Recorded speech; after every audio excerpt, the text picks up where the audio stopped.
Gimana? Sini.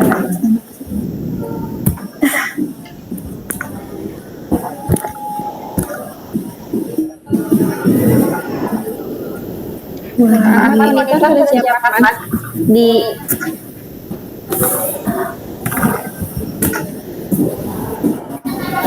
lagu Indonesia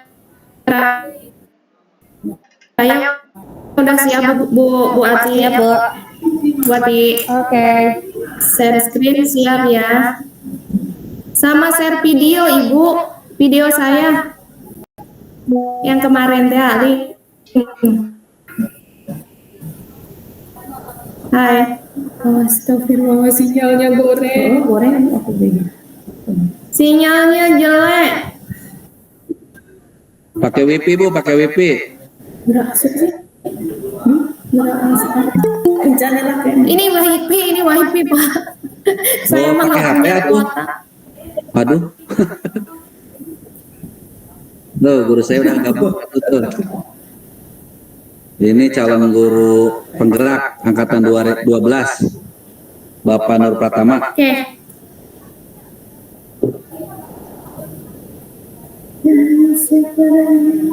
Apa nih? Linknya udah siap Bu. Bu Ati. Ya. Link yang video aku. Share Bu. Oh ada, udah Bu ada. Ya Bu udah. Enggak, Ayo, sip. Ada ya salah video.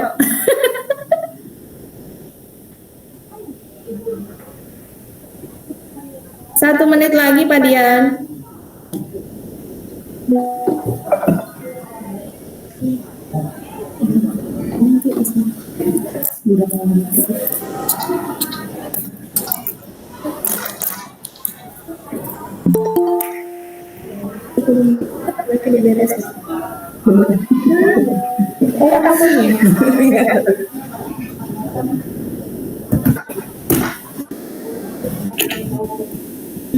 Natural bisa aja.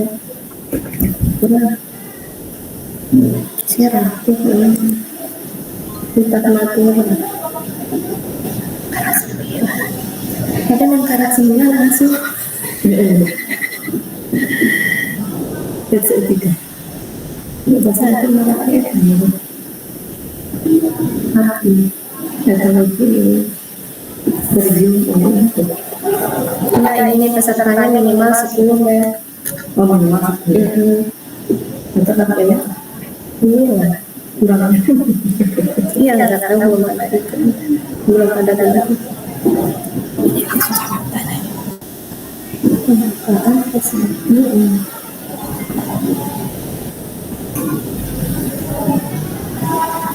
Real audio karena. Nah, itu berarti.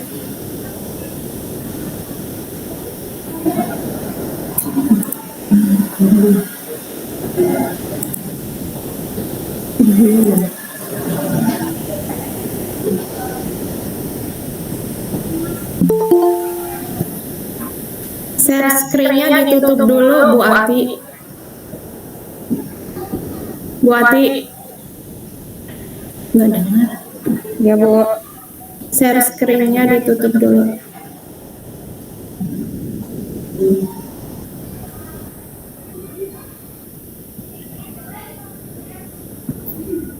Ini nggak ada nanti.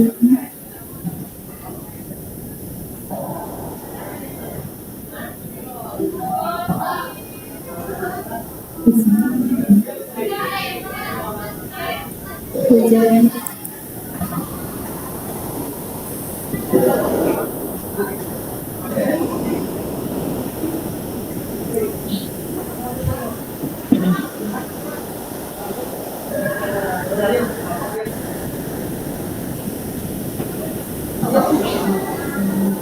Pak Dian dengar suara saya? Pak Dian? Halo? Nggak kedengeran aja Pak. Halo Bu Ati? Jelas Bu, jelas. Iya. Bu Santi jelas, Bu Santi jelas. Ayo, Pak, mulai saja udah 12 peserta. Baik. Udah mulai direkam? Sudah dari tadi. Baik. Terima kasih Bapak Ibu semua. Wassalamualaikum warahmatullahi wabarakatuh.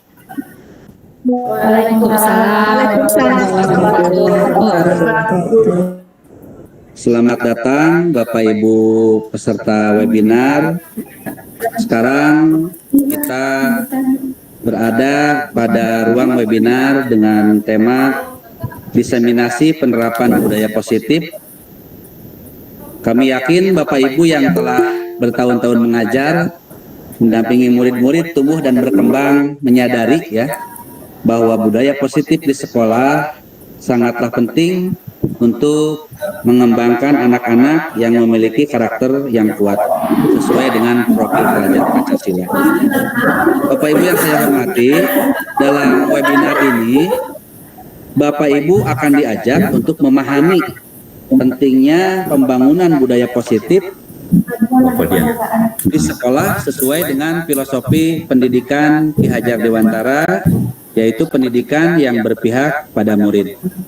Bapak dan Ibu akan membahas bagaimana pentingnya menerapkan nilai-nilai kebajikan yang disepakati sehingga tercipta budaya positif yang berpihak pada murid. Akhir kata dari saya sebagai pembawa acara di sini akan membacakan susunan acara pada webinar siang hari ini. Namun sebelum acara dimulai, ada sedikit pantun dulu. Ya, Pak. Ke Bekasi naik sampan. Cakep. Bilang Bapak Ibu cakep ya. Ke Bekasi naik sampan. Cakep. Kulit oman. Cakep. Terima kasih kami ucapkan. Bapak Ibu benar dengan semangat. Baik, tepuk tangan untuk saya Bapak Ibu. Terima kasih. Saya selaku pembawa acara akan membacakan beberapa susunan acara pada webinar siang hari ini. Di antaranya yang pertama pembukaan, yang kedua menyanyikan lagu Indonesia Raya, yang ketiga sambutan Bapak Kepala Sekolah, yang keempat nanti ice breaking, yang kelima inti atau pemaparan dari para narasumber webinar dengan tema diseminasi penerapan disiplin positif, yang keenam tanggapan-tanggapan, yang ketujuh tanya jawab, dan yang kedelapan nanti penutup. Baik, untuk membuka acara ini mari kita bersama-sama membacakan Bismillahirrahmanirrahim. Terima kasih Bapak Ibu, mudah-mudahan acara ini berjalan dengan lancar. Untuk acara yang kedua yaitu menyanyikan lagu Indonesia Raya. Silakan Bu Ati di share screen.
terima kasih kepada hadirin semua yang sudah bersama-sama menyanyikan lagu Indonesia Raya.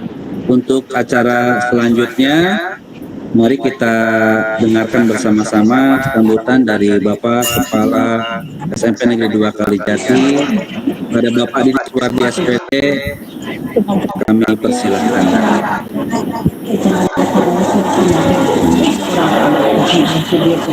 Ya, terima kasih Pak Dian sudah memberikan kesempatan pada saya untuk memberikan kata ya. Bismillahirrahmanirrahim. Assalamualaikum warahmatullahi wabarakatuh. Waalaikumsalam warahmatullahi wabarakatuh. Alhamdulillah wa syukurillah wa ni'matillah la haula wala quwwata illa billah. Asyhadu an la ilaha illallah wa asyhadu anna Muhammadan abduhu wa rasuluhu la nabiyya ba'dah. Yang saya hormati Bapak Ibu penyelenggara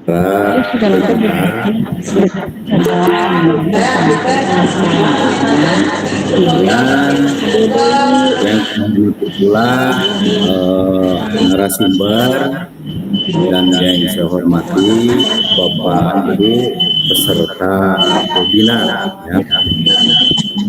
Marilah kita panjatkan syukur hadirat ilahi Robi atas karunia nikmat dan hidayahnya kita dapat melaksanakan webinar ini, ya. Mudah-mudahan webinar ini ada dalam ridho dari Allah Subhanahu wa taala.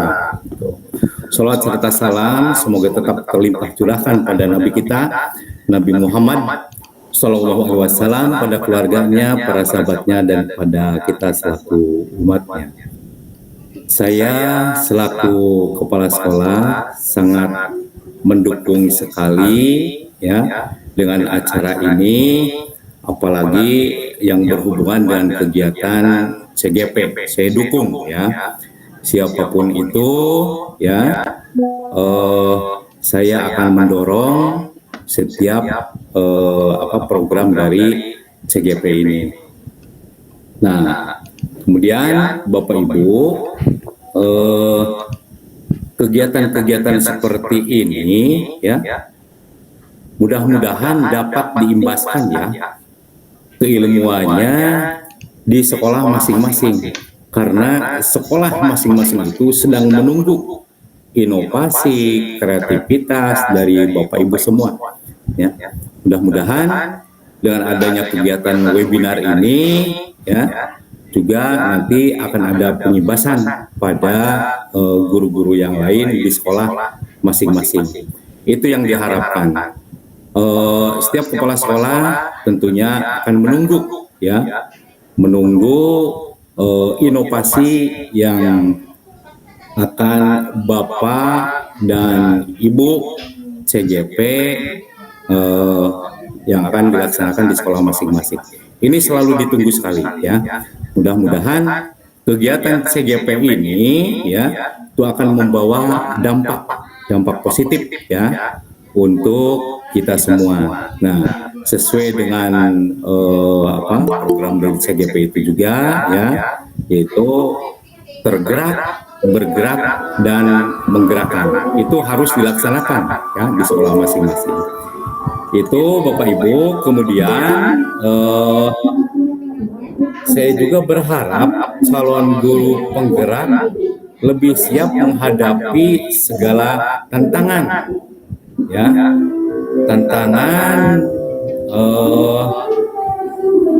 dari segi apapun, untuk bisa memberikan, ya, kemajuan sekolah secara kekinian. Nah, itu apalagi CGP ini dihubungkan dengan digitalisasi lah, ya, itu. Kemudian anak-anak kita juga, ya, itu menunggu keilmuan yang akan ditularkan dari Bapak Ibu semua. Nah, Bapak Ibu, ya, para peserta webinar ini harus bermimpi setinggi-tingginya ya. Nah, tinggalkan zona nyaman. Nah, kita hadapi zona yang penuh dengan tantangan. Itu yang diharapkan oleh setiap kepala sekolah itu seperti itu.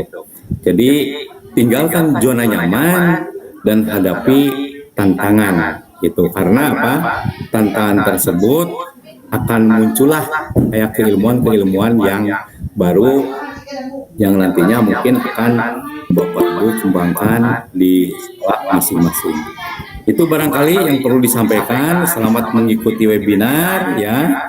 Semoga acara ini mendapatkan keberkahan dan banyak manfaat yang didapat dari acara webinar ini. Nah, tadi kalau Pak Dian menyampaikan pantun ya, ini juga ada pantun ya sebelum diakhiri nih ya. Nanti aku ya buka-buka dulu ya. Air hujan jatuh di kolam ikan. Nah, di atasnya tumbuh tanaman kangkung. Program sekolah jangan ditinggalkan. Nah, calon guru penggerak, mari kita dukung. Oke ya, selamat pada semua CJP. Mudah-mudahan ya kegiatan ini berjalan dengan lancar ya. Saja mohon maaf apabila ada kekurangan. Saya akhiri. Assalamualaikum warahmatullahi wabarakatuh. Waalaikumsalam warahmatullahi wabarakatuh. Terima kasih kepada Bapak Didi Suwardi SPD selaku Kepala Sekolah SMP Negeri 2 Kalijati yang sudah memberikan sambutannya, dan terima kasih juga Bapak atas dukungannya kepada kami selaku calon guru angkatan 11 juga terhadap kegiatan webinar ini. Mudah-mudahan mendukung terus sehingga kita bisa mengimbaskan pada yang lain dan di masing-masing sekolah. Baik, Ya, Bapak Ibu. dukung pisan. Ya, terima kasih. Bapak Ibu semua, acara selanjutnya yaitu ice breaking. Nah, nanti ini akan dipimpin langsung oleh Ibu Putik Bunya Karnina. Silakan Bu Putik dipimpin langsung ice breakingnya. Baik. Bismillahirrahmanirrahim. Assalamualaikum warahmatullahi wabarakatuh.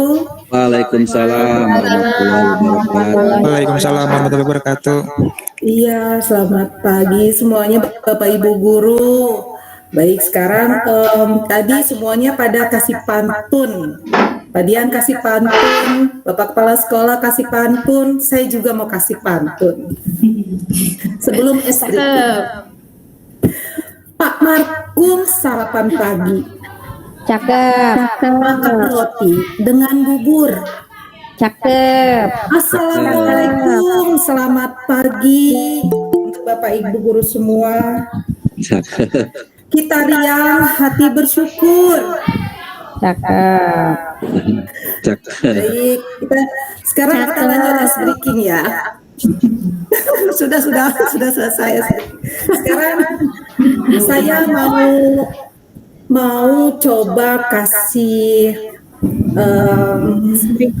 sebut, coba ibu-ibu di sini semua, ibu bapak ibu guru di sini semua ya, di sini ada nama-namanya. Nah, saya pagi ini mau bercerita tentang kisah saya hari ini. Nah, bapak ibu guru semua di sini melanjutkan kata terakhirnya saya. Contohnya seperti ini.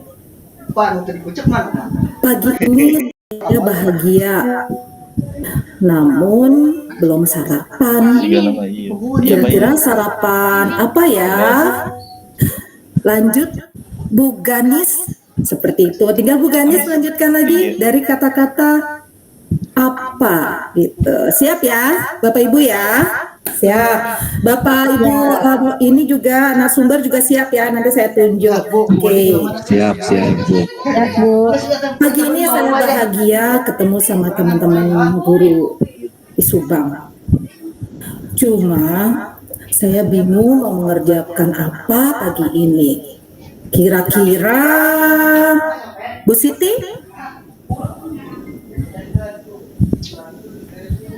Bu Siti dilanjutkan kata-katanya, kira-kira apa ya?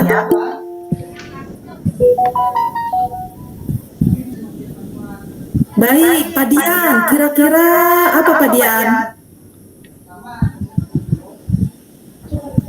Mute-nya dibuka. Apa ya? Saya juga bingung, tapi sekarang tidak bingung lagi karena saya akan mengajar. Tapi anak-anak pada kemana ya? Silakan Bu Ati. Kemana anak-anak? Anak-anak mungkin anak-anak sedang pergi ke kantin untuk beli makanan karena mereka belum sarapan dari rumah. Tapi mereka bingung sarapan apa ya yang ada di kantin. Silahkan Bu Deti.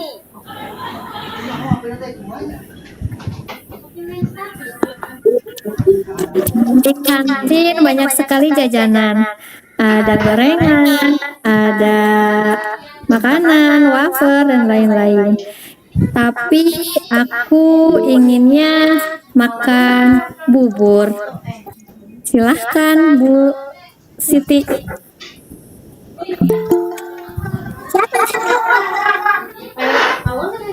Bu Siti siapa nih? Siti Saomi apa Siti Susanti? Siti, di sininya Siti aja. Oh Siti aja, berarti ada Siti aja ya. Siti ajanya lagi nggak aktif mungkin Bu. Yang Bu lain Siti Bu. Santi aja. Ibu ini aja.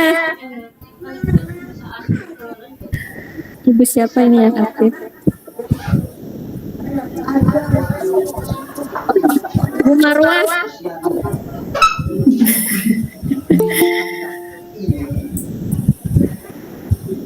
Bu Marwahnya juga lagi nggak aktif Bu di kelas mungkin. Baik, saya lanjutin aja. Tadi kata-kata terakhirnya apa? Bubur. Bubur kayaknya yang enak itu yang di Cirebon ya. Tapi jauh banget ke Cirebonnya. Kira-kira ke Cirebonnya naik apa ya? Peko.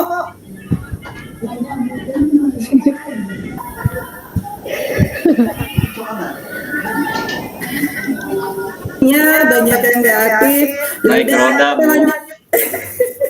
Baik, kita lanjut saja ke berikutnya. Ke Cirebonnya naik roda, tapi rodanya diikat sama bis. Tapi bisa bingung bis apa ya yang bisa narik roda. Bismillah. Kasaha Pak Ahmad. Ke siapa ya? Bu Lena. Bu Ad. Bu Lena. Bu Lena lagi di kelas. Terus banyak ada ayah nama. Hadir sebentar ya. Oh iya, Bu Lena. Ya.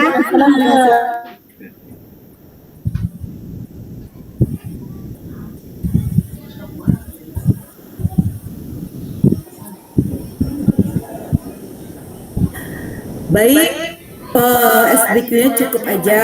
Nanti kita ada SBQ lain. Mudah-mudahan SBQ yang tadi bisa mencairkan suasana teman-teman di sini semua, termasuk saya di sini yang mulai. Mudah-mudahan semuanya berjalan lancar hari ini. Saya kembalikan lagi ke Pak Dian sebagai MCC. Persilakan. Amin. Terima kasih Bu Putik sudah memimpin Ice Breaking. Mudah-mudahan kita sedikit konsentrasi ya, karena setelah Ice Breaking ini kita akan masuk ke acara inti, yaitu pemaparan dari 4 narasumber. Namun sebelumnya akan kami perkenalkan dulu narasumber-narasumber yang akan memberikan pemaparan pada siang hari ini. Di antaranya yaitu Ibu Ati Nur Hayati SPD. Beliau adalah guru TKIT Generasi Harapan Kalijati, sekaligus calon guru penggerak angkatan 11. Ya, Yang kedua, Assalamualaikum, Bu Ati mana Bu Ati? Bu Ati, angkat tangan.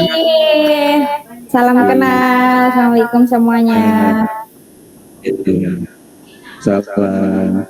Yang kedua yaitu Ibu Putik Bunga Karnina SPD. Beliau guru SMK Negeri 1 Subang sekaligus CGP Angkatan 11. Mana Bu Putik coba? Assalamualaikum, salam kenal Ibu Bapak Guru hebat semua. Dan yang ketiga adalah Diandita Pusaini, saya sendiri ya, sekaligus saya guru SMP Negeri 1 Kalijati dan calon guru penggerak Angkatan 11. Dan yang terakhir yaitu Ibu Siti Susanti Widiawati SSI.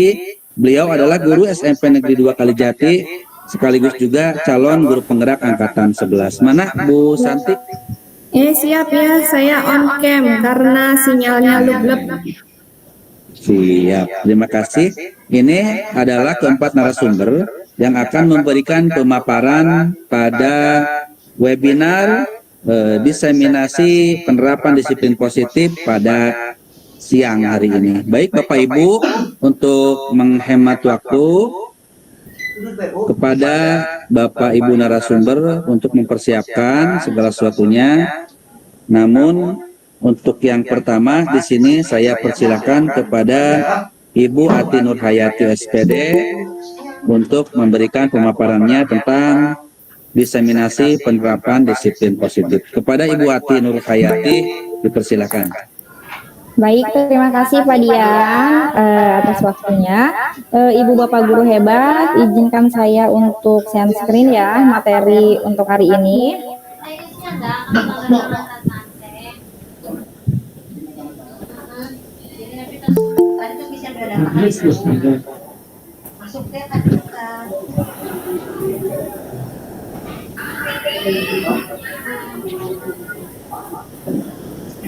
Sudah dinyatakan lulus ya Pak di UNES. Keluar punya tas mas sebagai mahasiswa nama sudah data mas sudah dinyatakan dari mahasiswa. Nah ini ada minuman. Baru dari virusnya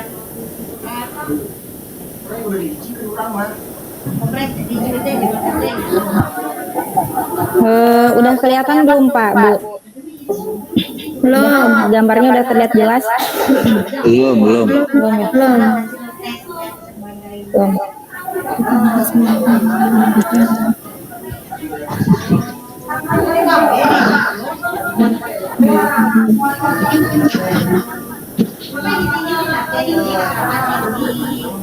Udah ada?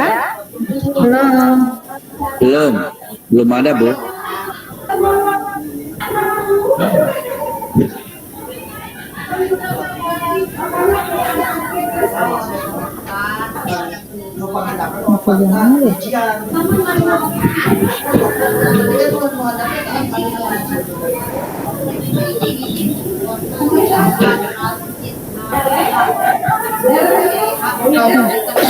Sebentar, ini ada kendala.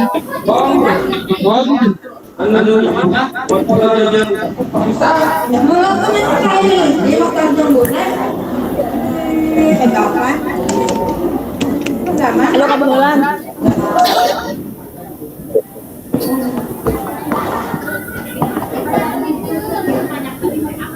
Sudah ada Pak?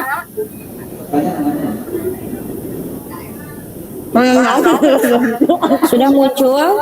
Udah ya. Belum. Pak Dian udah ada belum Pak Dian? Di sini Sudah ada. sudah ada. Sudah Bu, sudah ada. Oke. Ibu Bapak yang mikrofonnya masih bersuara, mohon untuk di mute dulu ya. Oke, bismillahirrahmanirrahim. Assalamualaikum warahmatullahi wabarakatuh. Ibu guru Bapak hebat, di sini saya bersama teman-teman calon guru penggerak angkatan 11 akan memaparkan materi yaitu tentang budaya positif. Nah, di sini ada beberapa poin yang akan kami jelaskan, yaitu yang pertama ada pembelajaran dengan paradigma baru, yang kedua disiplin positif, yang ketiga nilai-nilai kebajikan, yang keempat keyakinan kelas, yang kelima kebutuhan dasar manusia, yang keenam yaitu motivasi perilaku manusia. Yang ketujuh, posisi kontrol guru, dan yang terakhir, poin yang ke-8 yaitu segitiga restitusi. Jadi di sini kami akan menjelaskan 8 poin konsep inti dari budaya positif. Yang saya akan paparkan hari ini yaitu 2 poin pertama, pembelajaran dengan paradigma baru dan disiplin positif. Oke, di sini pembelajaran dengan paradigma baru. Bapak Ibu guru, apakah tahu paradigma baru itu seperti apa dan apa paradigma baru itu? Boleh dijawab di chat komentar.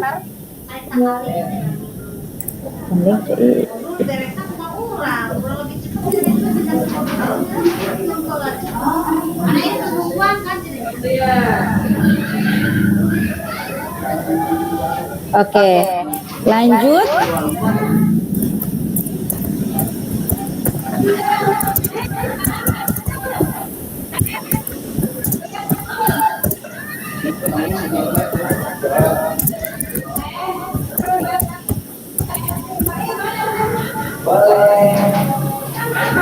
Ya, lanjut ya, pembelajaran. Ya, oke. Di sini Bapak Ibu guru hebat, pembelajaran paradigma baru itu memastikan praktik pembelajaran yang berpusat pada murid. Nah, yang berpusat pada murid itu pembelajaran yang berpihak sama murid kita. Nah, itu dipusatkan pada siswa ibu bapak, sehingga itu membantu siswa untuk mengembangkan keterampilan belajar mereka. Seperti apa? Seperti cara siswa itu berkomunikasi, kemudian berpikir kritis, dan keterampilan untuk memecahkan masalah, sehingga siswa tersebut dalam belajarnya mereka menjadi mandiri gitu. Jadi yang berpusat pada murid itu, yang aktif itu muridnya, bukan gurunya gitu. Kemudian yang mana setiap murid itu belajar sesuai dengan kebutuhan mereka dan juga tahap perkembangannya. Nah, pembelajaran ini dilakukan berprinsip pada pembelajaran berdiferensiasi. Nah, biasanya Bapak dan Ibu ini diterapkan pada pembelajaran yang di dalam kelas kita sebut dengan intrakurikuler, dan juga pembelajaran di luar kelas kita sebut dengan ekstrakurikuler atau kokurikuler untuk mewujudkan profil pelajar sila ya. Kemudian di sini ada miskonsepsi tentang teori kontrol menurut Dr. William Glasser melalui choice theory. Beliau meluruskan beberapa miskonsepsi tentang makna kontrol, yaitu diantaranya yang pertama, guru itu mengontrol murid. Nah, Bapak dan Ibu, sebetulnya kita itu tidak bisa mengontrol murid jika sang murid itu, siswa itu tidak mau. Jadi harus ada dorongan dalam diri siswa tersebut, bukan dari dorongan dari gurunya, seperti itu. Karena kita tidak bisa memaksakan ya Bapak Ibu. Kemudian yang kedua ada penguatan positif efektif dan juga bermanfaat. Misal bujukan, nasihat-nasihat, kemudian juga jika terlalu dalam, murid bisa ketergantungan dan tidak mandiri dalam mengontrol dirinya. Kalau misalkan kita dalam pembelajaran masih tahu terus-terusan ke murid tersebut, maka efeknya nanti murid tersebut tidak mau mandiri gitu. Inginnya dikasih tahu terus menerus gitu dari gurunya. Kemudian poin yang ketiga yaitu kritikan dapat membuat orang merasa bersalah, dapat menguatkan karakter.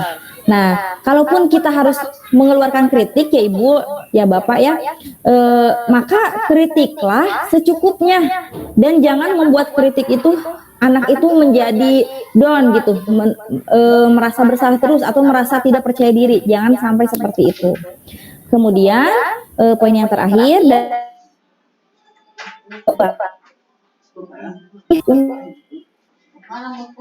Pak, menentukan pilihan adalah hak masing-masing manusia. Jadi kita itu tidak bisa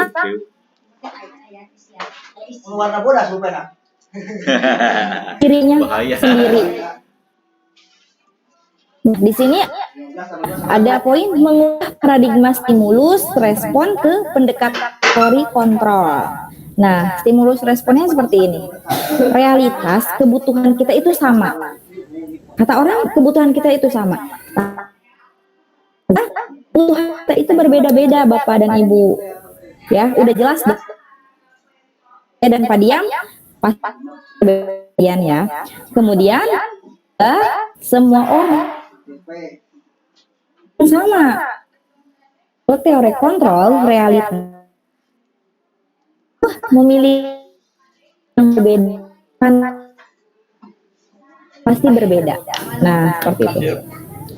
Kemudian yang ketiga, agar kita tapi usaha mendengar orang lain tentang dunia itu tidak bisa ya perilaku sebagai suatu kesalahan. Nah, tetapi teori kontrolnya itu semua perilaku memiliki tujuan. Semisal seperti ini, perilaku buruk, sifat buruk ya. Misalkan ada contoh hewan yang apa ya, yang tidak boleh dimakan ya, yang haram jenisnya. Itu kan buruk ya, tidak boleh dimakan.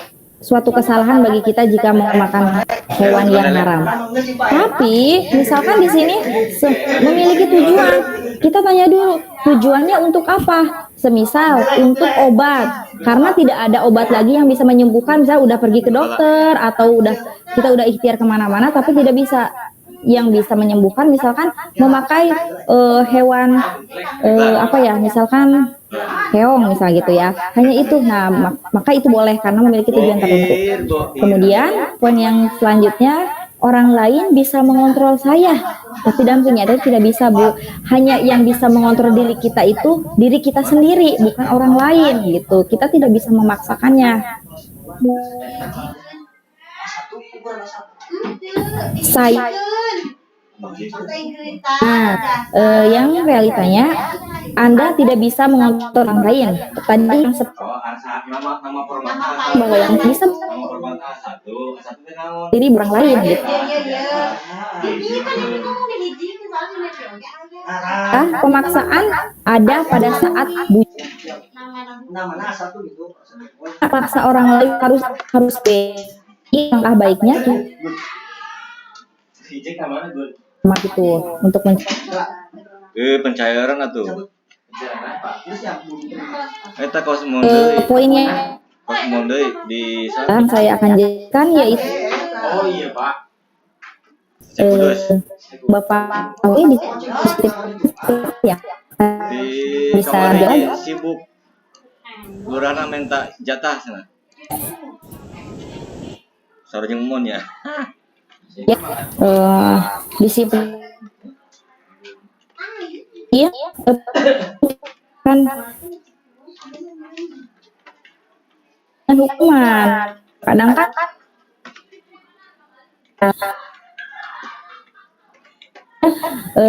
sering sekali ke anak murid itu menggunakan hukuman gitu kan. Nah, kalau di sini makna dari disiplin positif itu agar anak itu disiplin tapi tanpa hukuman juga tanpa hadiah. Nah, disiplin positif ini mengajarkan orang dewasa untuk bersikap ramah. Gimana caranya? Walaupun kita tegas, tapi kita juga harus memiliki sifat ramah, tapi tidak dibarengi dengan hukuman. Nah, itulah yang dinamakan dengan disiplin positif. Nah, selanjutnya poin yang ketiga yaitu nilai-nilai kebajikan akan disampaikan oleh Ibu Putik Bunga SPD. Kepada Bu Putik, mangga dipersilahkan. Baik, terima kasih Ibu Ati atas kesempatan yang diberikan. Bismillahirrahmanirrahim. Baik, saya lanjutkan Bapak Ibu semua. Di sini nilai-nilai kebajikan adalah sifat-sifat positif manusia yang merupakan tujuan mulia yang ingin dicapai setiap individu. Lalu nilai yang disepakati bersama itu ada lintas bahasa, agama, maupun latar belakang yang berbeda.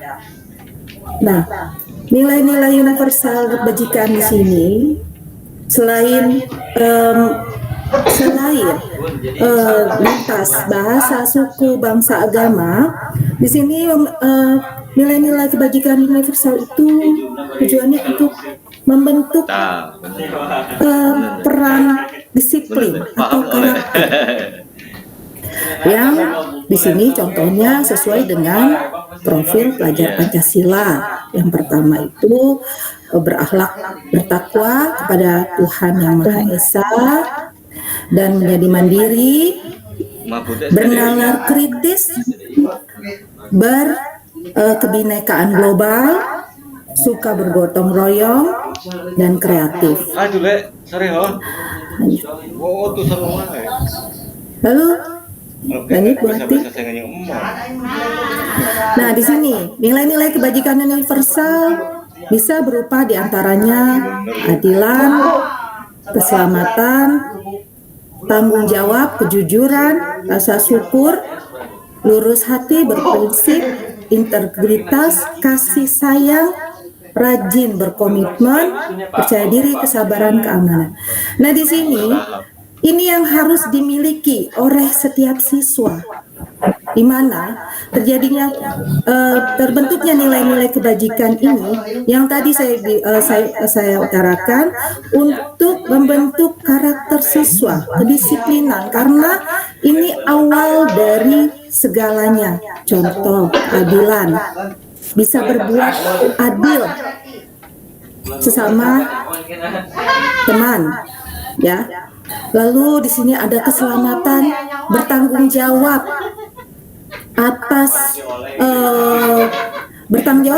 semua kegiatan atau semua aturan. Lalu di sini ada kejujuran. Kejujuran di sini kalau di sekolah itu seperti bagaimana siswa itu bisa selalu punya tanggung jawab, kejujuran yang bertujuan agar memiliki akhlak yang baik. Karena kejujuran itu sekarang sudah mulai berkurang ya Bapak Ibu. Contoh hal kecil aja, suka banyak keluhan dari siswa itu masalah kejujuran. Contoh hal kecil seperti pinjam pulpen. Jarang sekali siswa itu meminjam pulpen temannya yang ada di atas meja. Biasanya mereka ambil dulu baru bilang. Nah, makanya ada istilah, saya pulpennya banyak tapi kenapa hilang-hilangan terus. Nah, di situ hal kecil yang masih banyak dilakukan anak-anak. Nah, di sini kita berharap nilai-nilai kebajikan ini bisa membuat siswa itu memiliki karakter yang baik, jujur, bertanggung jawab, dan memiliki rasa kasih sayang antar teman, berkomitmen, pastinya percaya diri. Yang paling sulit ini itu kesabaran ya. Baik, lanjut.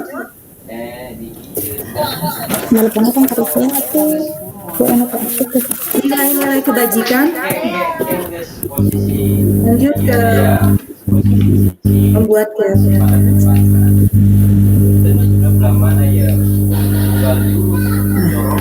di sini biasanya dalam pembelajaran ya Bapak Ibu boleh ditulis di kolom chat ya Bapak Ibu.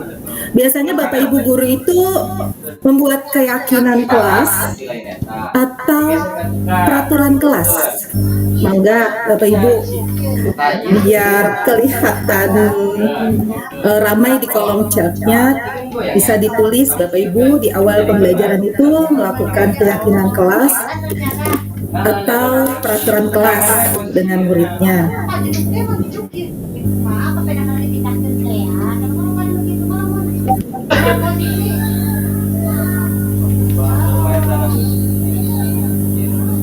Ya, sudah ada peraturan dari sekolah Bu. Ya betul ya Bu ya.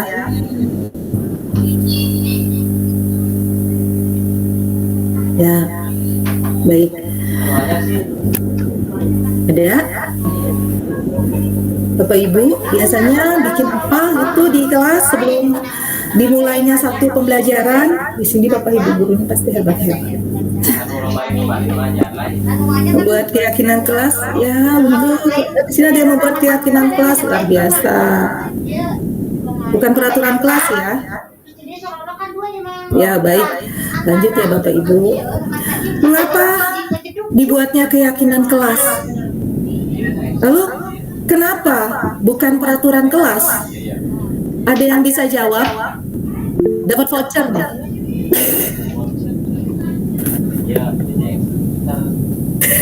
Oke, coba ayo Bapak Ibu dapat voucher makan di Mesas SMK Negeri 1.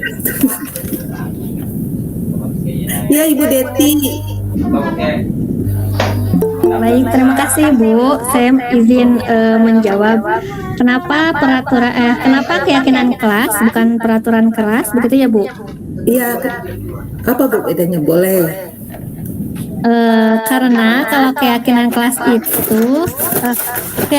itu dibuat berdasarkan kesepakatan antara guru dengan murid, sedangkan peraturan kelas itu biasanya dibuat dengan satu belah pihak saja tanpa melibatkan murid. Mungkin seperti itu Bu. Ya, setuju. Wah, Bu Deti, nanti ke SMK ya, mampir ya.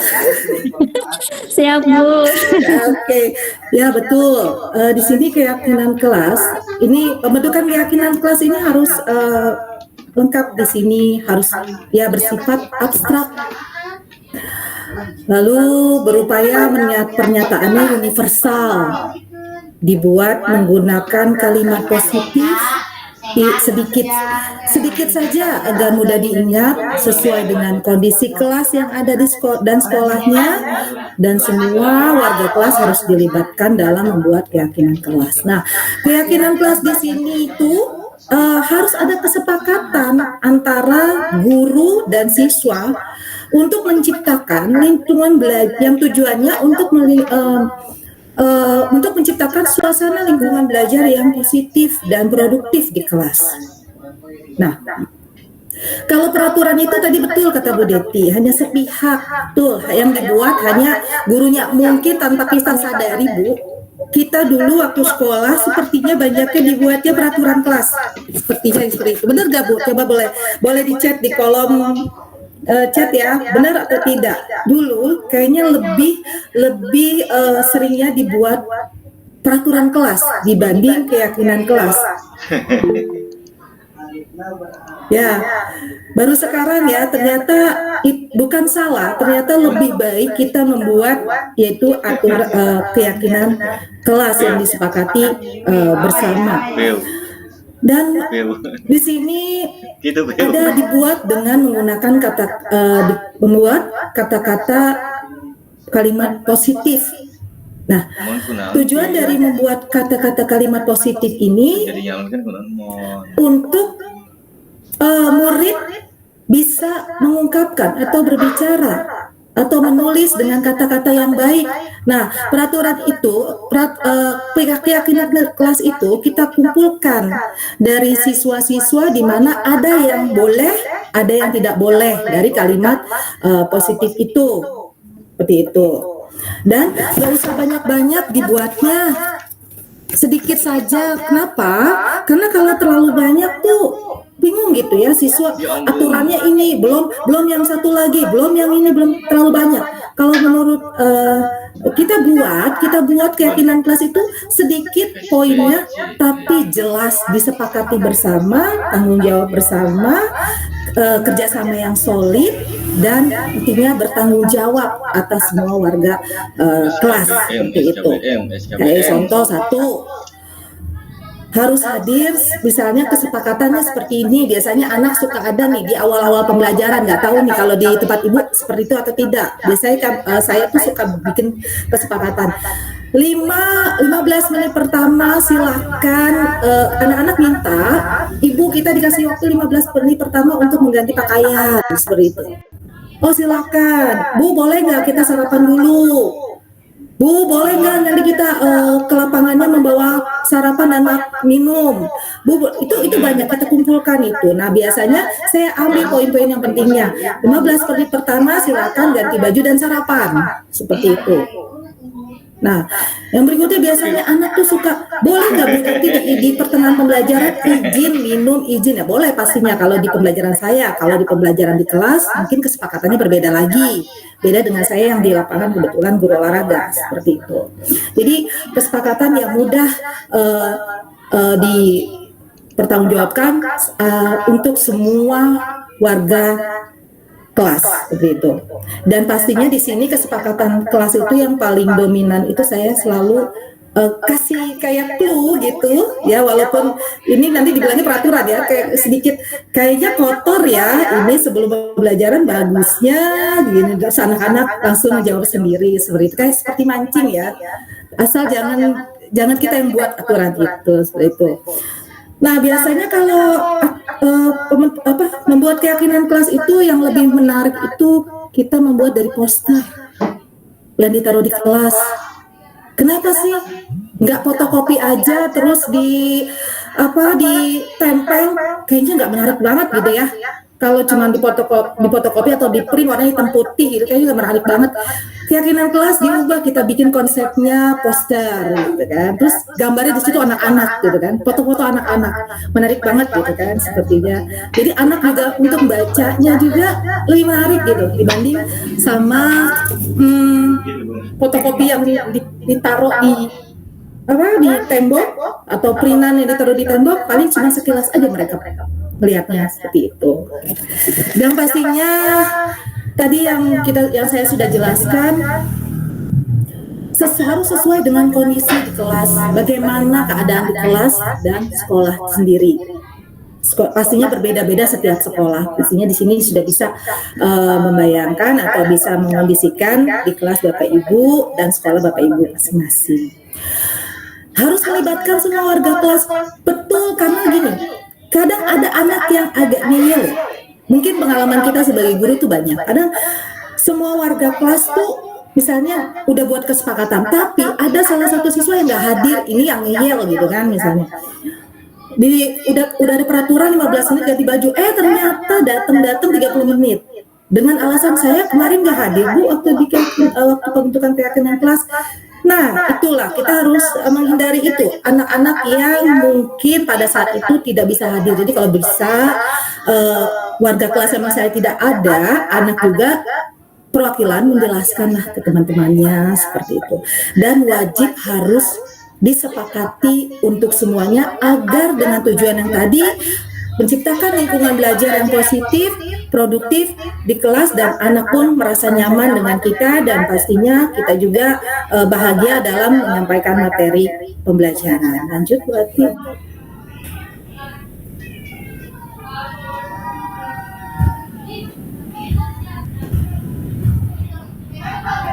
Lanjut.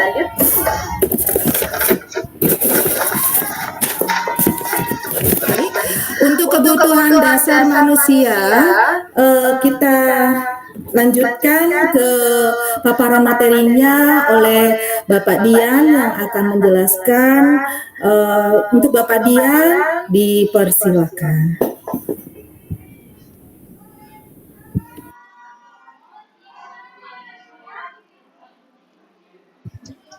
Baik, terima kasih Ibu Putik yang sudah memberikan waktunya kepada saya untuk menjelaskan kebutuhan dasar manusia. Sekarang apa sih yang dimaksud dengan kebutuhan dasar manusia? Ada yang tahu tidak, Bapak Ibu, kebutuhan dasar manusia apa saja? Kalau ada, ya mungkin bisa silakan pesan ya di sandalan panggilan, silakan dijawab saja. Siap, Ibu Dede Lia Heriana, silakan. Apa sih kebutuhan dasar manusia itu, Bu Dede?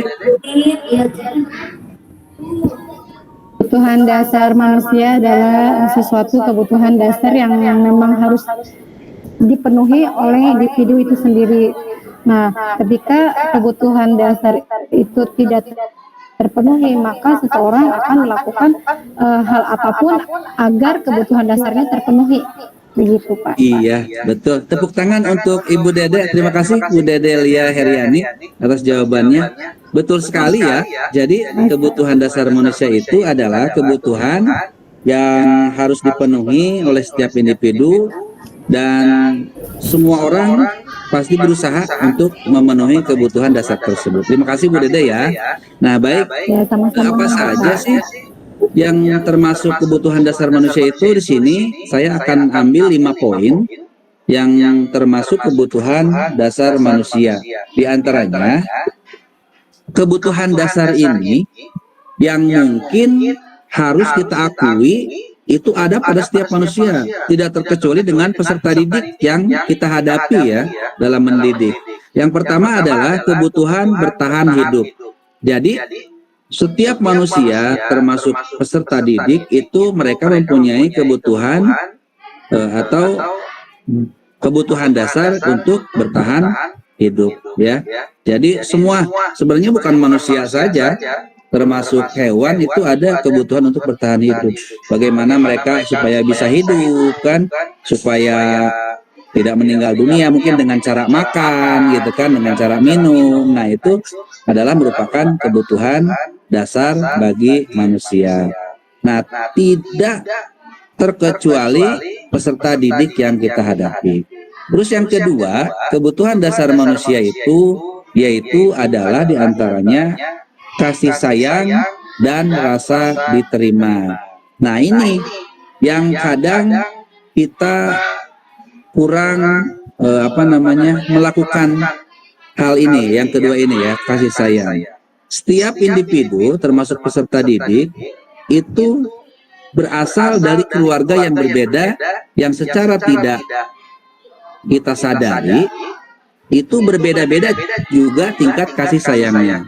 Ketika ada anak yang disayangi oleh orang tuanya, yang diterima baik oleh orang tuanya, yang dididik dengan kasih sayang oleh orang tuanya, maka ketika datang ke sekolah, anak tersebut sudah siap menerima ilmu yang diberikan oleh guru. Guru tinggal mentransfer ilmu, anak sudah bisa menerimanya. Berbeda mungkin kejadiannya dengan anak yang di rumahnya saja orang tuanya pergi subuh pulang malam, ya. Atau yang sama sekali anak tersebut tidak mendapatkan kasih sayang dari orang tua, cinta dari orang tua, perhatian pun dia tidak dapat dari orang tua. Maka ketika datang ke sekolah, dia itu butuh kasih sayang dari seorang gurunya. Sehingga kalau seandainya ada anak yang datang ke sekolah kesiangan, kita tidak bisa langsung saja menjudge bahwa anak tersebut nakal, tidak baik dan lain sebagainya, tapi lakukanlah peringatan-peringatan kepada peserta didik tersebut dengan bentuk kasih sayang. Mana tahu selagi di rumahnya anak tersebut kurang kasih sayang. Nah itu yang kedua ya. Jadi ketika kebutuhan dasar manusia itu, yang kedua adalah kasih sayang dan rasa diterima. Yang ketiga yaitu penguasaan. Nah, penguasaan itu atau kebutuhan pengakuan atas kemampuan. Makanya di sini ada sistem di ketika kita mengajar itu ada yang suka mengatakan reward ya. Ketika si anak mampu mengerjakan soal atau dia tidak pernah terlambat, dia selalu menjaga kebersihan, dia bersikap jujur, alangkah baiknya kita selaku guru memberikan reward kepada peserta didik dengan bentuk pujian. Jadi ketika anak salah, kita mungkin menegur atau mengingatkan. Sebaliknya ketika anak baik, kita malah diam saja. Tidak, anak juga butuh penguasaan. Jadi dia butuh diakui ketika dia mampu, maka kita akui. Ketika dia baik, maka kita akui. Kasih reward berupa penghargaan atau ucapan. Dia mau disuruh, oke, terima kasih ya dek, sudah mengambilkan bapak buku atau sudah mengambilkan bapak minum. Nah itu pengakuan itu juga dibutuhkan oleh siswa. Jadi ketika anak melakukan kesalahan, jangan kita peringatkan, tapi ketika anak melakukan kebaikan, malah kita biarkan. Tidak. Justru harus sebaliknya. Poin keempat adalah kebutuhan dasar manusia itu adalah kebebasan. Nah, kebebasan di sini bukan berarti sebebas-bebasnya anak melakukan tindakan, ya. Nah, maksudnya adalah ketika anak melakukan tindakan-tindakan yang tidak baik, kita berhak mengingatkan. Dan ketika anak tidak tahu, kita berhak mengarahkan. Jadi tidak semerta-merta membuat anak kamu harus seperti ini, kamu tidak boleh seperti ini. Tidak. Jadi memberikan kebebasan kepada anak untuk memilih mana yang baik dan mana yang benar, tetapi tetap kita arahkan supaya anak menjadi pribadi yang baik. Nah, selanjutnya yang kelima, kebutuhan dasar manusia itu adalah kesenangan, yaitu kebutuhan untuk merasa senang. Tentunya bukan hanya kepada anak saja, termasuk kita pun sebagai seorang guru, ketika mendapat kesenangan atau kegembiraan, maka kita mengajarnya pun akan dengan senang, riang, gembira, ya. Bertolak belakang ketika kita banyak masalah dan lain sebagainya, maka kita akan merasa hidup penuh dengan tekanan. Nah, sehingga Bapak Ibu, rasa senang itu sangatlah baik dan sangatlah harus kita junjung tinggi, baik kepada peserta didik ataupun kepada kita sebagai pendidik. Sehingga dalam melaksanakan pembelajaran, siswa senang, kita pun senang, kita sama-sama senang untuk mencapai tujuan pembelajaran. Baik, selanjutnya Bu Ati, slide selanjutnya. Terus ketika anak membuat kesalahan, nah di sini itu apa motivasinya anak berbuat kesalahan? Yaitu yang pertama untuk menghindari hukuman, yang kedua untuk mendapatkan imbalan, yang ketiga untuk menjadi orang yang mereka inginkan dan menghargai diri sendiri dengan nilai-nilai yang mereka percayai. Jadi ketika anak berbuat, itu apa sih motivasinya? Gitu. Sepertinya ini. Ciri-cirinya apa? Nah, di sini ada ciri-cirinya ya. Namun sebelum ke ciri-ciri, saya akan menjelaskan nih.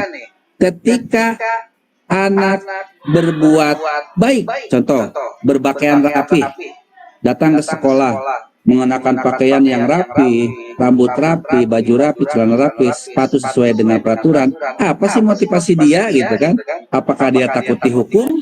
Ataukah itu memang sudah pribadi dia seperti itu yang baik ya? Nah, maka ada ciri-ciri di sini yang dapat kita bedakan.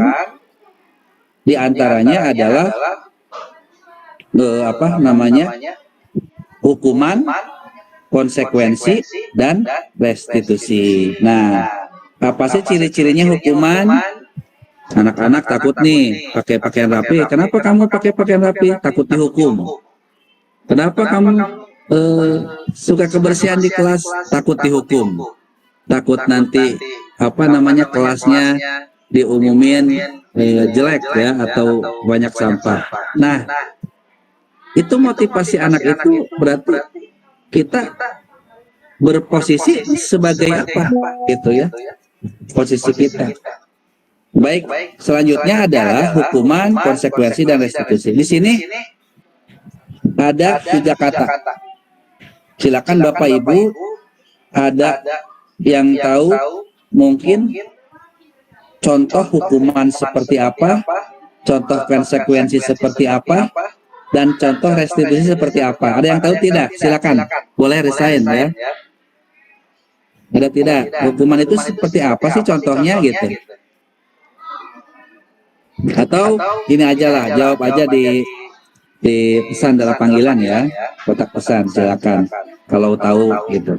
Nah, baik, ciri-cirinya hukuman di sini ya, di antaranya adalah kalau hukuman itu biasanya bersifat secara langsung atau tidak terencana. Contoh, anak datang pakai sendal ke sekolah, kita mendadak marah, kamu ini datang terlambat, udah terlambat pakai sendal lagi. Nah, ya, coba kamu push up. Nah, itu kan anak tidak tahu bahwa hukuman pakai sendal itu harus push up. Itu namanya hukuman, Bapak Ibu ya. Jadi hukuman itu cirinya tidak terencana. Yang kedua, murid tidak tahu apa yang akan terjadi. Jadi ketika dia pakai sendal, apakah dia push up, apakah pull up, atau bebersih WC gitu kan. Nah, itu hukuman namanya. Atau sebaliknya, ketika dia kesiangan, dia tidak tahu apa yang harus dia lakukan atas hukuman dari yang kesalahan yang dilakukan. Nah, itu namanya hukuman. Nah, yang ketiga cirinya bersifat satu arah. Ya, bersifat satu arah. Terus yang keempat berupa hukuman fisik seperti lari keliling lapang 70 kali, mungkin pingsan anaknya ya kalau dikasih hukuman seperti itu. Nah, itu ciri-ciri hukuman berbeda. Nah, ada di sini, ada selain hukuman ada konsekuensi. Konsekuensi itu yaitu adalah cirinya terencana. Nah, kalau konsekuensi terencana. Terus, tapi tetap murid dibuat tidak nyaman. Dan yang ketiga, sikap guru selalu memonitor murid. Nah, ini ciri konsekuensi. Memang kalau konsekuensi sedikit terencana.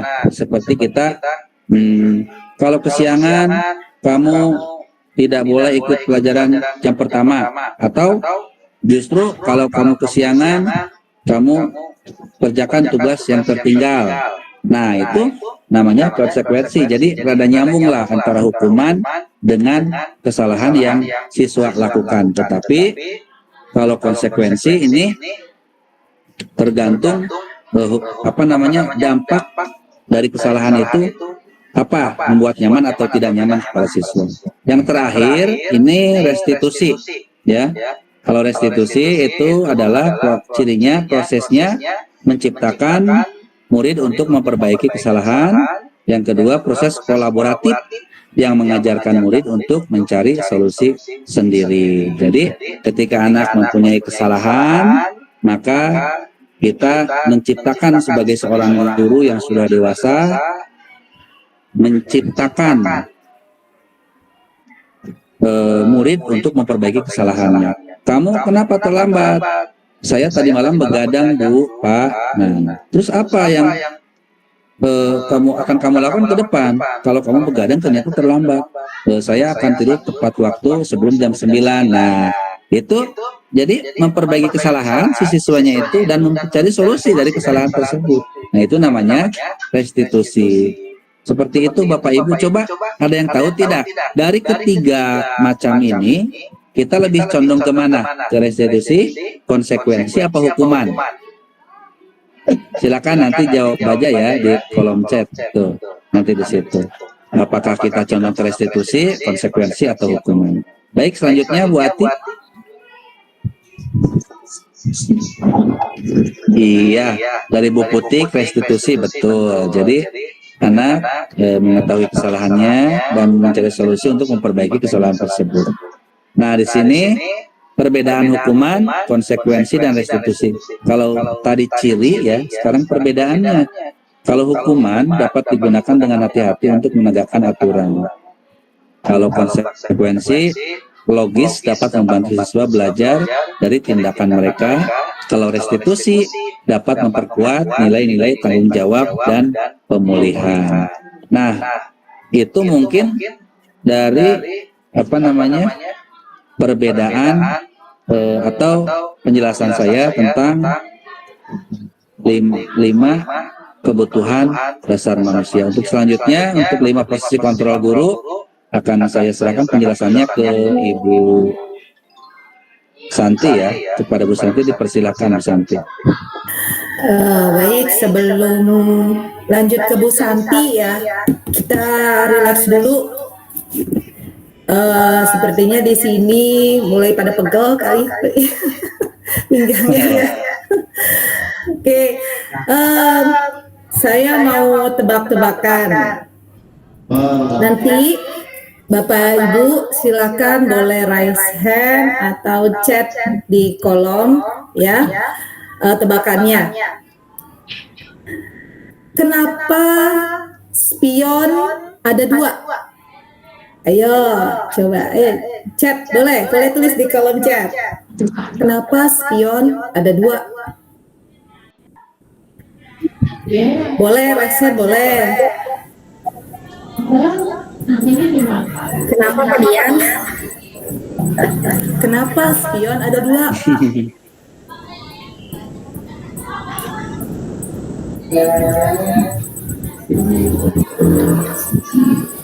Karena ada sen kanan dan sen kiri. Oh gitu. Ada yang lain? Karena kalau satu nggak bisa ngelihat dua-duanya, Bu, nggak bisa lihat ke kanan sama ke kiri. Kalau dua kan kita bisa lihat kanan sama kiri posisinya gitu. Gitu ya. Kan masa lalu tidak boleh dilihat terus-terusan, harus kali-kali aja. Ada Bu Dede nih, halo Bu Dede, nirkan saya dari jauh nih, dari Bekasi, halo. Jawabannya apa tuh? Jawabannya untuk melihat kanan dan kiri bunga. Ya, benar juga sih. Ada yang lebih tepat lagi? Ada yang lebih baik lagi gitu jawabannya? Sebenarnya sih nggak bagus-bagus amat jawabannya, pasti melenceng.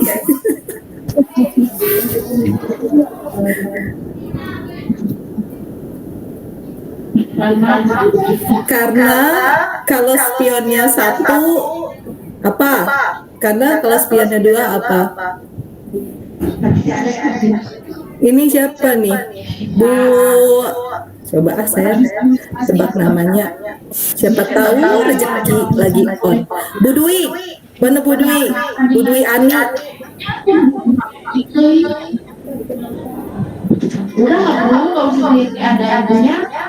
Gak ada yang bisa jawab. Dapat voucher lagi nih. Saya aja yang jawab, Bu. Apa? Saya yang jawab. Ya. Saya mau ke Subang biar dapat voucher ke Subang. Iya.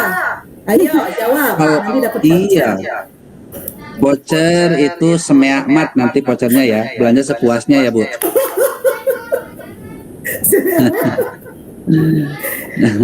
Apa jawabannya, Pak? Kalau spion kanan aja, nanti kita nggak bisa lihat ke kiri di belakang. Kalau spion kiri aja, ayo gitu mungkin Bu ya. Apa? Tadi Pak Ahmad sama kayak aku. Jawabannya ya udah. Karena Bu Santi sudah siap-siap mau memaparkan materi lagi, saya jawab ya. Jawabannya adalah kalau spionnya satu, kalau spionnya cuma satu, kesepion.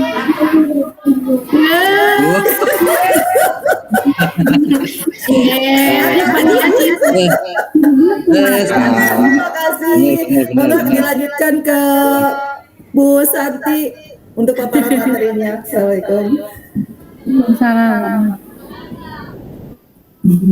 Terima kasih. Bu Putih lupa mau nunggu itu pembawa acara. Terima kasih Bapak Ibu peserta webinar. Maaf ya, saya izin off cam supaya sinyalnya lebih lancar. Mohon maaf ya, ditutup dulu. Saya salam dulu aja. Assalamualaikum warahmatullahi wabarakatuh. Assalamualaikum warahmatullahi wabarakatuh. Terima kasih atas kesempatannya, atas waktunya pada peserta webinar. Kami di sini berempat sebagai narasumber, berbagi praktik baik, juga mempunyai tujuan untuk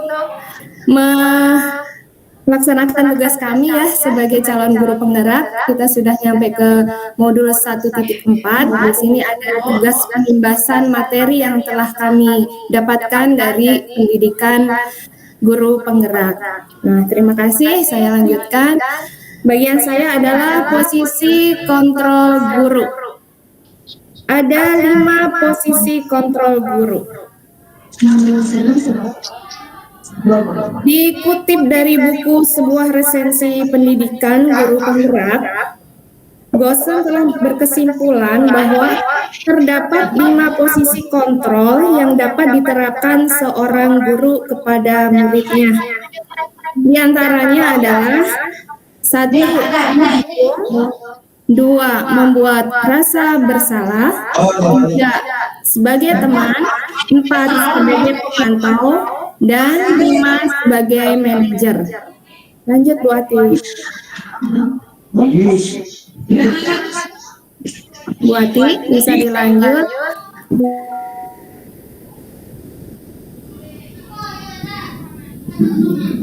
Nah, satu persatu akan kami paparkan posisi kontrol guru sebagai penghukum. Tadi kita telah mendengarkan paparan dari Bapak Dian tentang hukuman, berarti yang memberikan hukuman adalah posisi kontrol penghukum. Nah, penghukum adalah biasanya menggunakan hukuman fisik maupun verbal. Adapun yang biasa dilakukan penghukum biasanya menghardik, menunjuk-nunjuk, menyakiti, atau menyindir. Dampak pada siswa dari seorang penghukum adalah perilaku kontrol negatif seperti siswa mengulangi kesalahan berulang kali, lalu perilaku menjadi agresif. Kemudian yang kedua adalah membuat merasa bersalah. Pada posisi ini biasanya guru akan bersuara lebih lembut. Yang biasa dilakukan pembuat merasa bersalah biasanya berceramah, menunjukkan kekecewaan mendalam. Dampak pada siswa dari seorang pembuat merasa bersalah adalah siswa akan merasa rendah diri, merasa gagal, dan tidak berharga. Nah, contoh kalimat yang biasa diungkapkan oleh pembuat merasa bersalah adalah, berapa kali ibu sudah harus memberitahu, kamu selalu saja mengecewakan ibu. Nah, itu mungkin contoh kalimat dari posisi kontrol pembuat rasa bersalah.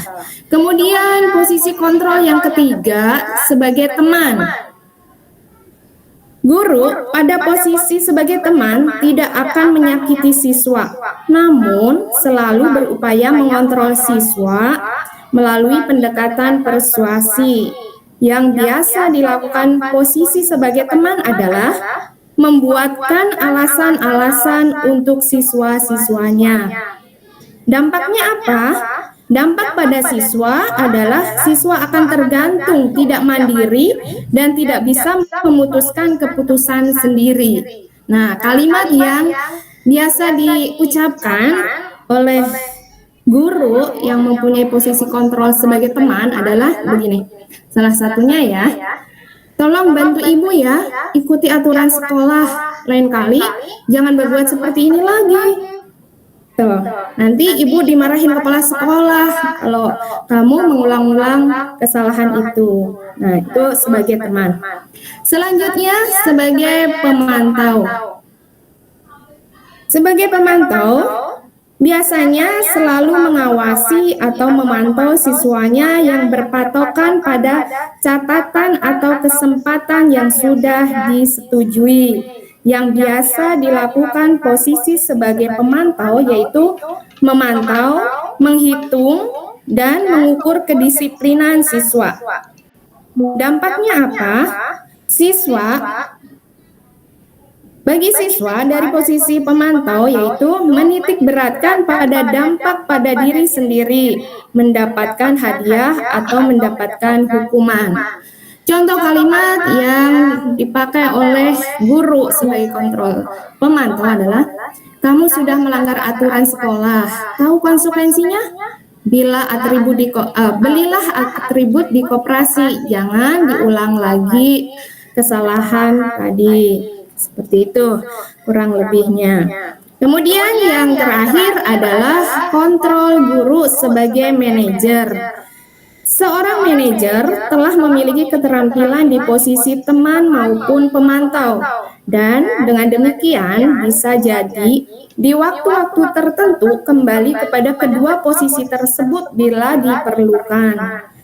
Guru pada posisi ini biasanya posisi di mana guru berbuat sesuatu bersama siswa, mempersilahkan siswa mempertanggungjawabkan perilakunya, serta mendukung siswa agar dapat menemukan solusi atau permasalahannya sendiri. Yang dilakukan guru pada posisi manajer biasanya mengajukan pertanyaan terkait kebajikan yang telah diyakininya, atau pertanyaan yang berkaitan dengan solusi yang ditempuh berkaitan dengan pelanggaran tata tertib. Nah, kata-katanya lebih bijak daripada yang posisi teman dan pemantau. Biasanya seperti ini. Apakah kamu tahu kesalahanmu? Kira-kira bagaimana kamu memperbaiki kesalahanmu? Nah, itu posisi manajer. Lanjut Bu Ati. Nah, ini adalah contoh-contoh kalimat. Posisi kontrol, apakah aku?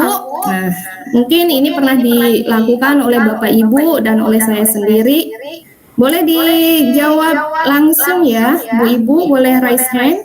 Untuk kalimat yang pertama, kamu selalu yang paling akhir.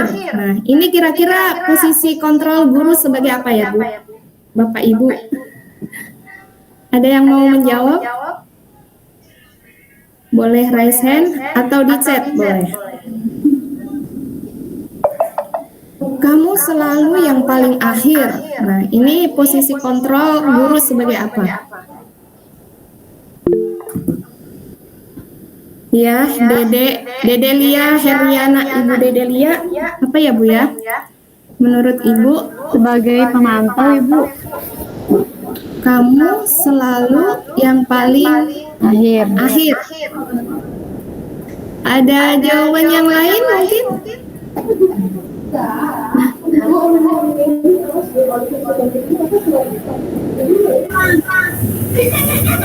Sebagai pembuat rasa bersalah ya Bu? Ya, sepertinya lebih tepat begitu ya Bu Devi. Kamu selalu yang paling akhir. Jadi anak merasa bersalah. Kemudian yang kedua, tolong lakukan demi Bapak ya. Nah, Bu Ati, ini posisi kontrol sebagai apa?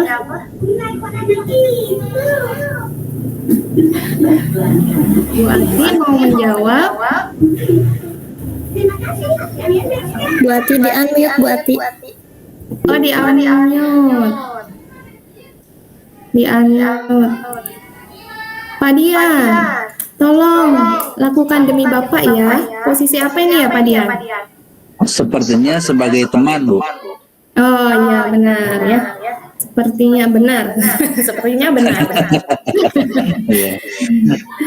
Kemudian yang kalimat ketiga, apa keyakinan kita? Nah, Bu Deti mau menjawab mungkin nih. Posisi kontrol manager. Iya. Apa keyakinan kita? Atau ada pendapat lain? Cenderung kemana? Mungkin pemantau Bu. Iya, berarti apa keyakinan kita? Jadi mengontrol, kembali ke peraturan-peraturan, mengingatkan peraturan atau keyakinan yang sudah diyakini bersama. Ini lebih tepat ke posisi pemantau. Kemudian yang keempat, kalimat yang keempat, posisi apa ini ya? Apakah kamu bersedia memperbaikinya? Manajer. Manajer. Tadi yang menjawab Bu, Bu Deti ya? Yang menjawab benar boleh ke kantin Nesas ditunggu sama Bu Putih. Jauh banget Bu. Semuanya ke Nesas ya. Kita nanti Biar reuni. biar terkenal Cafe Nesas. Ya betul. Setiap saat Bu, 24 jam. Enggak, Bu. Tutup jam berapa Bu? Jam 7 atau jam 8 malam. Ah, ya, siap OTW. Lanjut ke dua, topik apa sebab ya, konsep inti. Segitiga restitusi. Apa itu segitiga restitusi? Adalah proses menciptakan kondisi bagi murid untuk memperbaiki kesalahannya sehingga karakter mereka lebih kuat ketika kembali pada kelompoknya. Ya, ini proses memperbaiki kesalahannya sehingga karakter mereka lebih kuat ketika kembali ke kelompoknya atau ke kelasnya. Seperti itu. Lanjut Bu Ati.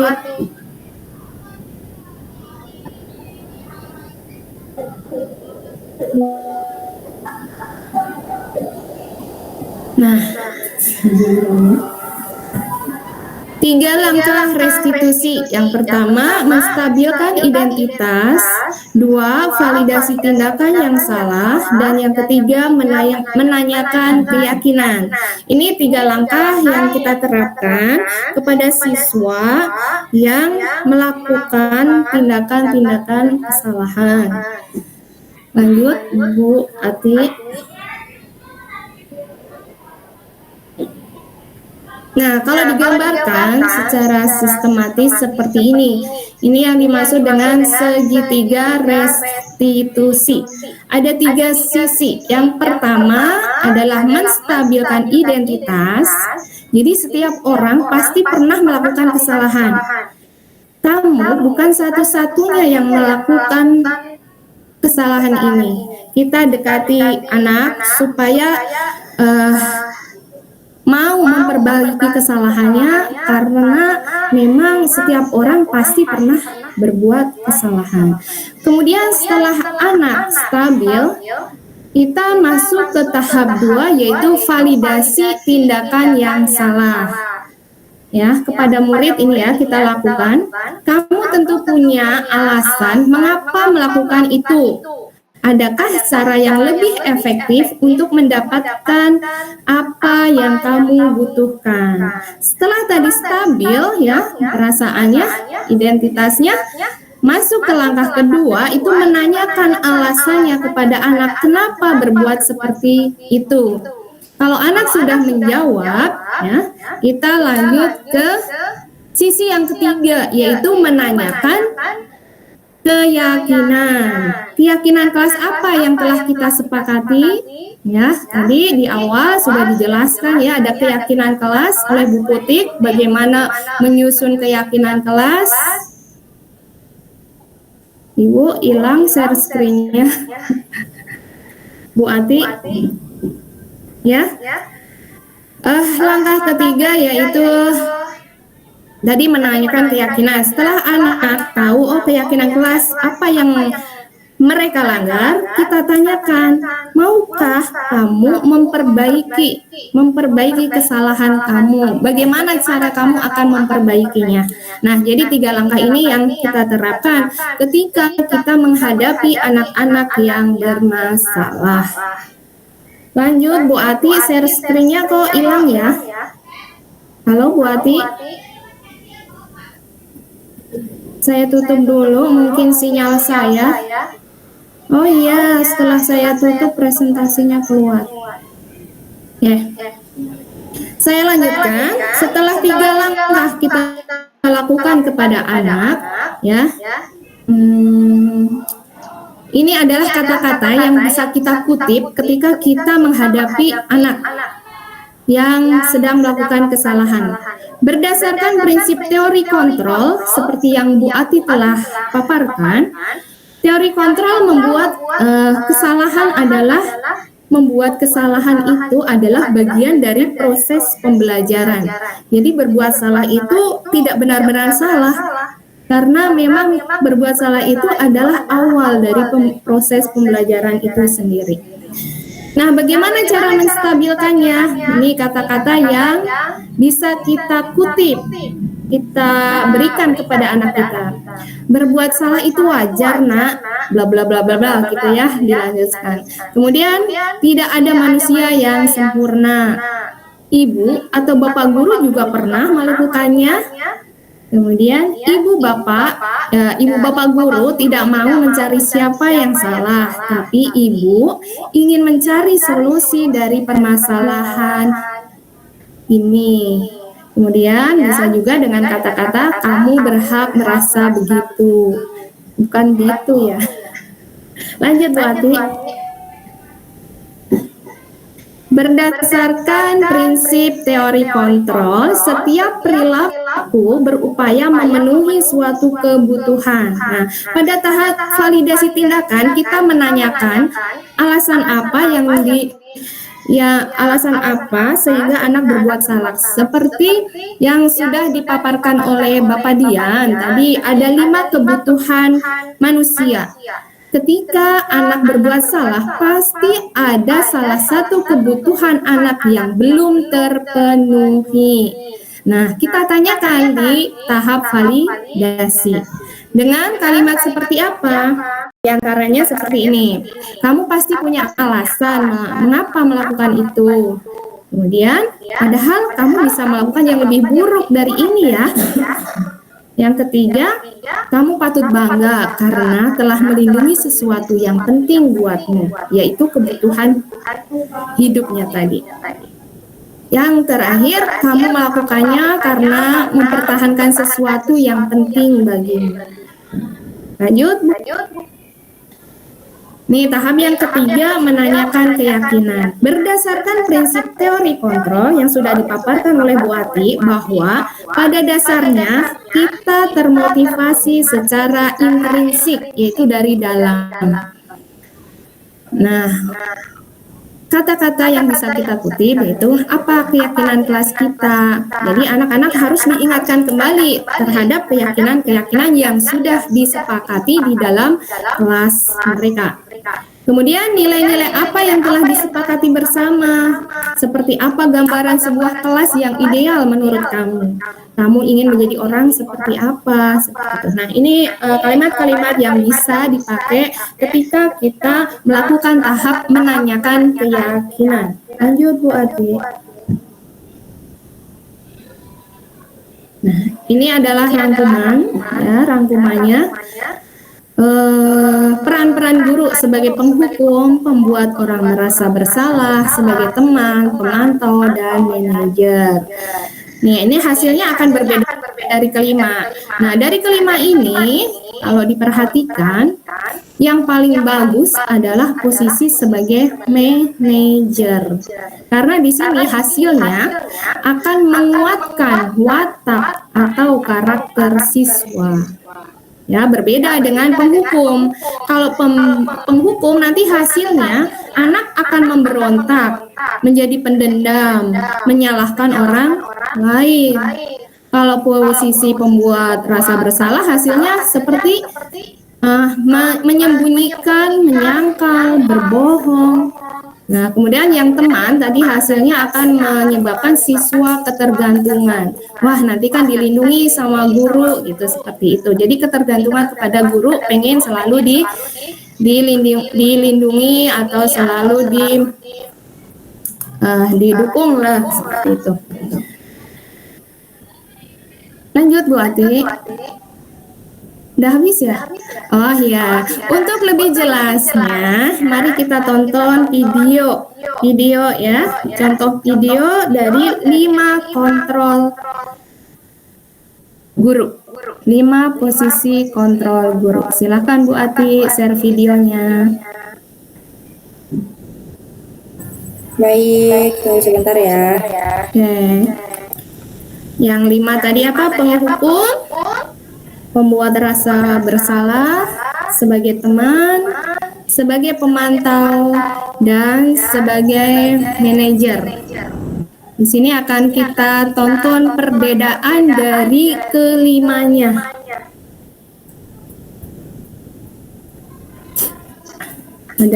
Ada sedikit kendala ya.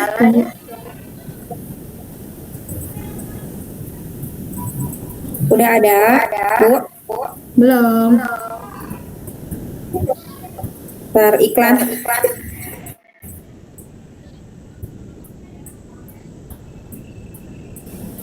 Pak Dian, udah kelihatan belum? Belum kelihatan, Bu.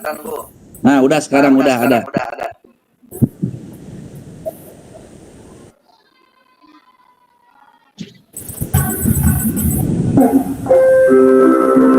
Sudah ada, Pak?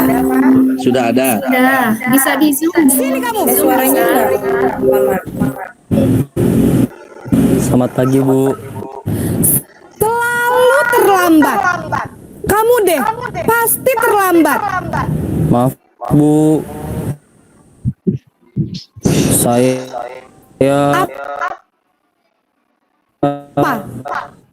Apa coba? Alasan kamu apa lagi? Kapan sih kamu tidak terlambat? Malas sekali ya kamu jadi anak. Saya Dasar pemalas. Gak kapok-kap. Sana, kamu keliling lapangan basket 2 kali. Kenapa saya harus keliling lapangan basket? Beraninya jawab, sudah terlambat, masih berani jawab pula.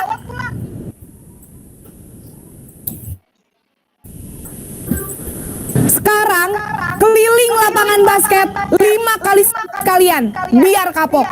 Cepat, pergi sana ke lapangan basket.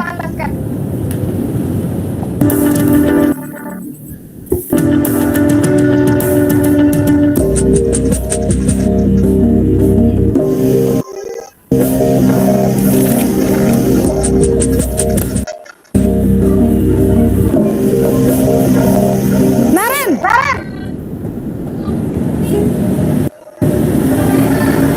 Selamat pagi, Bu.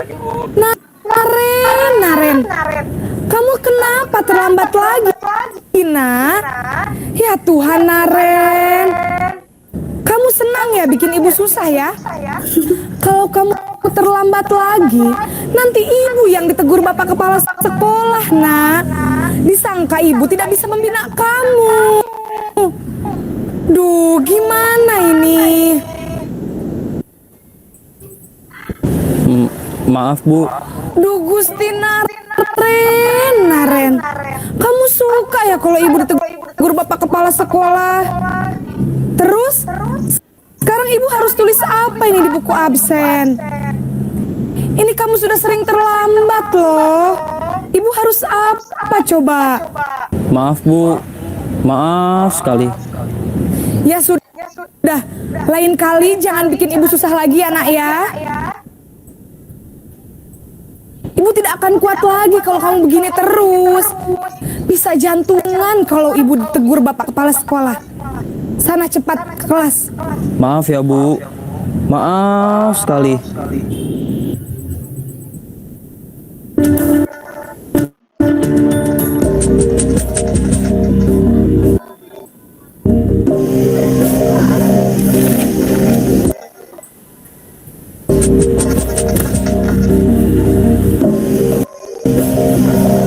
Naren.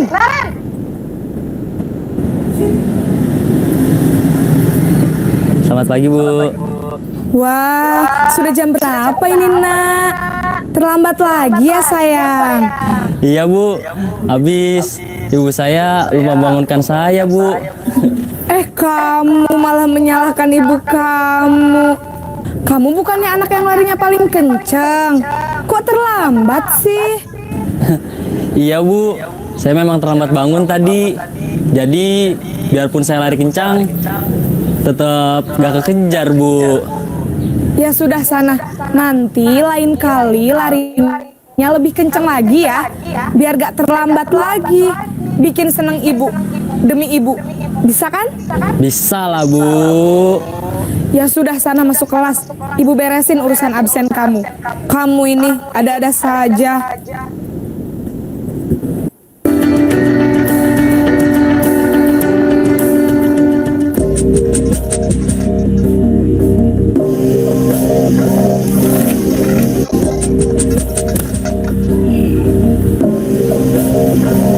Naren!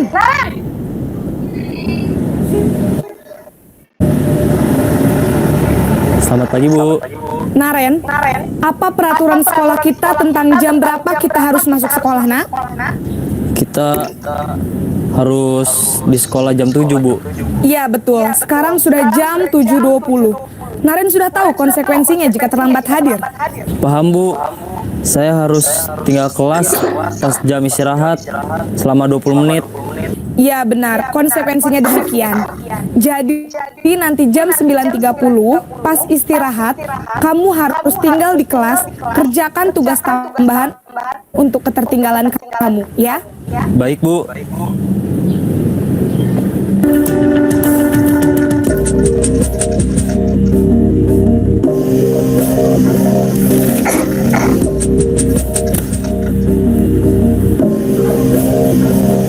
Naren! Selamat pagi, Bu. Selamat pagi, Naren. Maaf, Bu. Saya terlambat. Iya, sekolah masuknya jam 7, sekarang sudah jam 7.20. Jadi sekarang bagaimana ini, Naren? Maaf, Bu. Saya lupa setel alarm saya semalam. Baiklah, menurut kamu, keyakinan sekolah yang mana yang perlu kamu tingkatkan? Menghargai diri sendiri dan orang lain mungkin ya Bu. Setuju. Jadi, apakah Naren meyakini prinsip saling menghormati tersebut? Iya Bu, saya meyakininya. Apakah Naren bersedia memperbaiki masalah keterlambatan ini? Bersedia Bu. Bagaimana kamu akan perbaiki masalah keterlambatan ini? Saya akan coba untuk tidak lupa menyetel alarm saya Bu. Baik, kalau Naren lupa menyetel alarm di rumah, ada orang yang kira-kira bisa bantu mengingatkan tidak? Ada Bu, kakak saya, Kak Ema. Ada lagi selain Kak Ema? Selain Kak Ema, ada ibu saya. Baik, jadi yang mengingatkan Naren adalah Kak Ema dan ibu kamu ya? Kira-kira akan mulai setel alarm kapan nih Naren? Setelah pulang sekolah, akan segera saya lakukan. Baik, jadi Naren akan setel alarm untuk bangun besok pagi dan akan diingatkan oleh kakak dan ibunda Naren ya. Ada lagi yang mungkin perlu dilakukan Naren agar tidak terlambat bangun lagi? Tidak ada Bu. Baik Naren, terima kasih untuk kerjasama kamu. Sekarang kamu perlu kembali ke kelas untuk belajar. Baik Bu, terima kasih.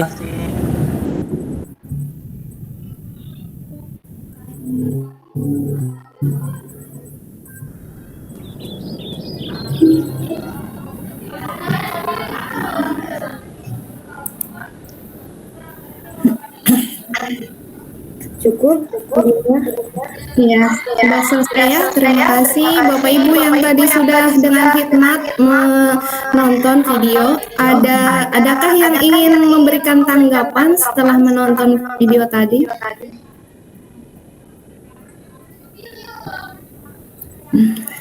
Atau lanjut share screen-nya Bu Ati.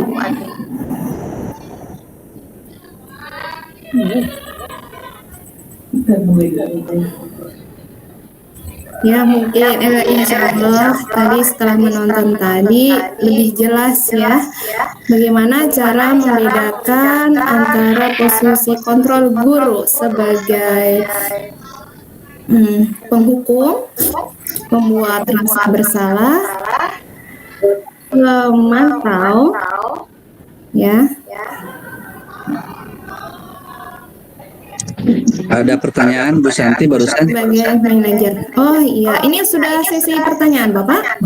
Saya tutup dulu ya bagian saya. Kalau tidak ada yang membuat tanggapan. Ya, dalam penerapan program disiplin positif, hendaknya guru memiliki standar kepribadian, profesional, dan sosial yang baik di mana guru mampu merefleksi dirinya dalam posisi kontrol saat ini. Bagaimana perjalanan dirinya sebagai among atau manajer yang menuntun murid-muridnya menjadi insan mandiri, merdeka, dan bertanggung jawab. Terima kasih pemaparan dari saya tutup dulu ya.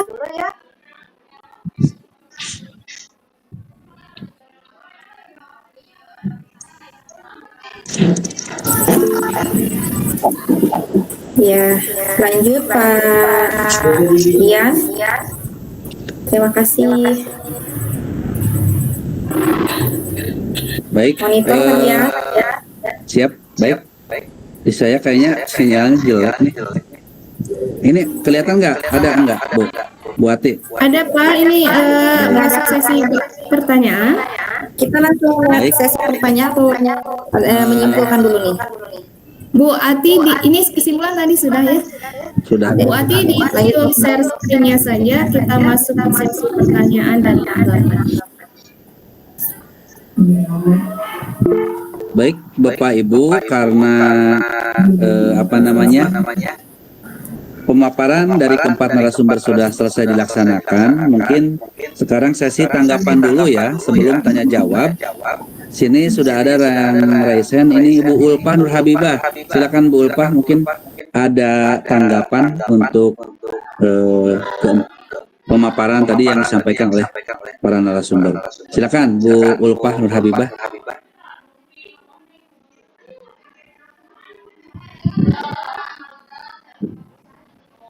Bu Ulfa, halo. Bu Ulfa mau kasih tanggapan atau mau ngasih pertanyaan? Oh iya boleh, mangga. Ini sesi tanggapan dulu ya Pak Dian ya. Ya, tanggapan dulu. Silakan Bu Ulfa, mangga.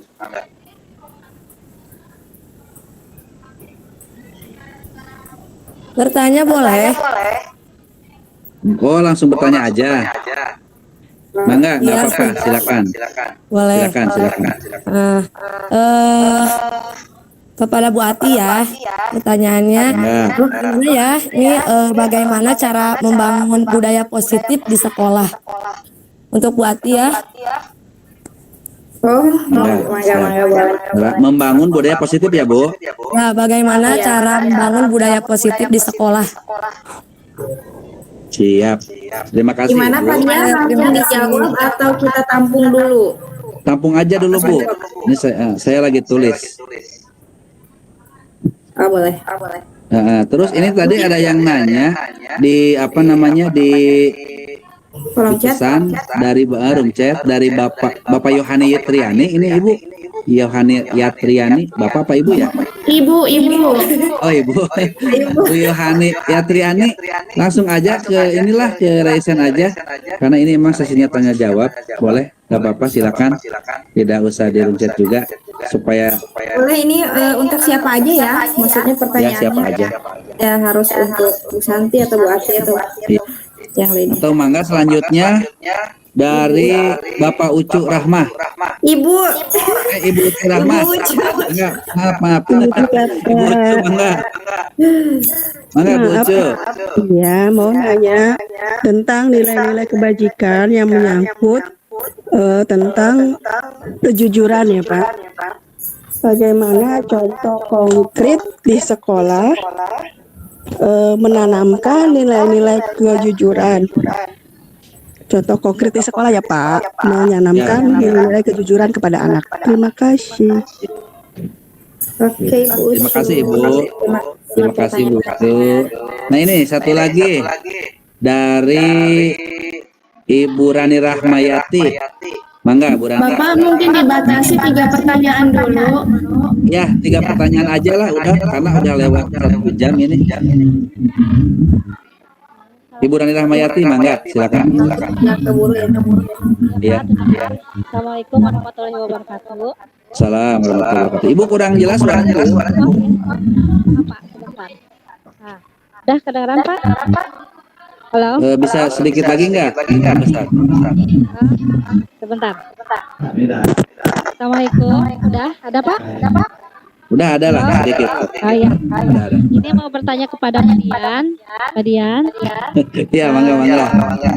Ini bagaimana cara untuk menangani anak yang bermasalah? Contohnya misalnya yang kesiangan atau misalnya yang tidak sering tidak sekolah gitu Pak. Ya. Itu aja Bu Rani. Ya Pak, terima kasih siap. jawabannya. Ya. Assalamualaikum warahmatullahi wabarakatuh. Waalaikumsalam warahmatullahi wabarakatuh. Baik, barusan Bu Rani, terima kasih Bu Rani. Kita batasi aja dulu 3 penanya ya, bukan dulu lah. Udah aja 3 karena waktunya udah lewat dari 1 jam ini. Baik, Bu Santi atau siapa Bu Ati nih yang mau menjawab pertanyaan pertama. Bagaimana cara membangun budaya positif di sekolah mungkin ya? Silakan. Oke, pertanyaannya bagaimana cara membangun budaya positif di sekolah ya?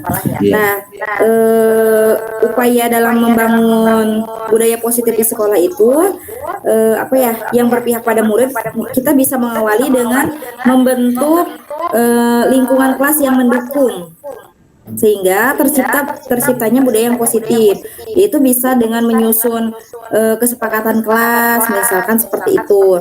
Nah, kesepakatan kelas yang efektif dapat membantu dalam pembentukan budaya disiplin positif di kelasnya. Nah, kita juga untuk membangun budaya positif itu tidak bisa tidak bisa dilakukan sendiri gitu. Jadi kita harus berkolaborasi dengan murid seperti itu. Terus kemudian dengan pihak sekolah dan yang lainnya. Nah, terus penting juga untuk menetapkan visi dan misi yang jelas mengenai nilai-nilai yang ingin dijunjung tinggi. Kemudian komunikasi juga yang efektif antara kita ya sebagai guru, kepala sekolah, dan guru yang lainnya. Mungkin jawaban dari saya seperti itu barangkali Pak Dian atau Bu Santi. Bu Putih mau menambahkan, mangga. Ibu Sudah, Ulfa. mungkin itu saja dulu. Gimana Bu Ulfa? Sudah puas dengan jawaban dari Bu Ati, Bu Ulfa? Ya, sangat puas kayaknya ya. Ini Bu Ulfa terdiam 1000 bahasa ini karena saking puasnya dengan jawaban Bu Ati. Baik, lanjut ke pertanyaan kedua dari Bu Uci, yaitu bagaimana contoh konkret menanamkan nilai kejujuran. Ini mangga Bu Santi atau Bu Putik nih yang mau menjawab nih. Bagaimana contoh konkret menanamkan nilai kejujuran? Silakan. Baik, terima kasih Pak Dian. Maaf off cam ya, tadi kayaknya kalau on cam kok kayaknya saya nggak tetep gitu, mungkin sinyal juga. Enggak apa-apa. Siap. Tadi apa Pak? Bagaimana contoh konkret menanamkan nilai kejujuran? Baik. Contoh konkret menanamkan pada siswa ya, kejujuran pada siswa. Betul. Iya. Itu mungkin yang pertama sering memberikan informasi atau di awal itu sering memberikan informasi atau kalau saya ngomongnya jangan gitu ya, maksudnya tuh jangan apa ya bahasa Indonesianya ya, sering menjelaskan sesuatu nasihat ya. Di awal itu belajar jujurlah pada diri sendiri, seperti itu. Selalu saya mengingatkan ke siswa itu, coba kalian belajar untuk jujur pada diri sendiri. Mulai dari hal kecil. Contoh, kenapa hadir telat? Nah, itu biasanya itu terbentuknya kejujuran itu karena sering dilakukan tanpa dipaksakan ya. Nah, cuman kadang di sini anak itu sering sekali menyepelekan hal kecil dari kejujuran itu. Jadi seringnya membuat kebohongan untuk melindungi dirinya sendiri. Seperti itu. Nah, di sini kita tuh harus sering memberikan pendekatan, belajarlah kejujuran, apapun itu, walaupun ujung-ujungnya nantinya pasti akan mendapatkan nasihat seperti itu. Jadi mulai mengingatkan terus kejujuran itu dimulai dari dirimu sendiri. Lalu yang kedua itu jujur dalam perkataan apapun siswa. Jadi belajar selalu berkata apa adanya gitu, jujur jangan dibuat-buat. Nanti itu akan terimbas dari keseharian dia. Itu kan kalau kejujuran itu kan sifat karakter ya yang terbentuk. Biasanya dari lingkungan bisa. Karena lingkungannya sering banyak kebohongan, bisa jadi kejujuran itu mulai terkikis dan terbawa akhirnya ke sekolah. Misalnya kayak sekarang itu ya paling sering anak itu membuat suka tidak jujur dalam hal kecil, misalnya nggak mau sekolah gitu kan. Kadang orang tuanya suruh chat WA, sekarang kan via chat WA ya ke guru, tolong izinin mau sakit gitu atau apa gitu. Nah di sini kadang orang tua tuh mau gitu, kayak gitu. Nah di sini itu belajar pendekatan pada siswa itu, ayo jujur dalam berkata gitu, apapun itu. Lalu yang berikutnya itu ada jujur dalam berperilaku dan jujur dalam berjanji. Nah semua itu nanti akan terbiasa di sekolah dalam kegiatan sehari-hari. Misalnya dia melihat uang yang bukan hak miliknya karena dia sering dapat masukan atau informasi atau jangan atau nasihat, jangan mengambil, itu bukan haknya gitu. Sering mungkin pasti akan terbentuk, akan teringat gitu. Terus kalau misalnya dia dan kita pun di sini, jika anak sudah belajar untuk jujur, kita di sini sebagai guru jangan terlalu menghakimi hal yang negatif. Contoh misalnya, kayak misalnya dia nggak sengaja menjatuhkan papan nama yang terbuat dari bingkainya itu kaca gitu ya, jatuh nggak sengaja gitu. Nah di situ dia berupaya untuk belajar jujur. Siapa yang menjatuhkan bingkai ini? Biasanya kan pada takut ya, nggak mau ya berbicara ya. Nah di sini ada salah satu siswa yang berani, maaf ibu saya yang menjatuhkan. Nah kita sebagai guru di sini jangan langsung menjudge, kamu jangan, lain kali hati-hati ya. Nah seperti itu mungkin. Nah itu yang membentuk siswa jadi takut untuk jujur di situ. Nah, kenapa? Mulai dari hal kecil yang dibiasakan tadi saya bilang, mulai belajar jujur dari diri sendiri, jujur dalam perkataan dan berperilaku, serta berjanji. Hal kecilnya berjanji juga itu, karena itu akan terbawa dalam kehidupan siswa bersosialisasi.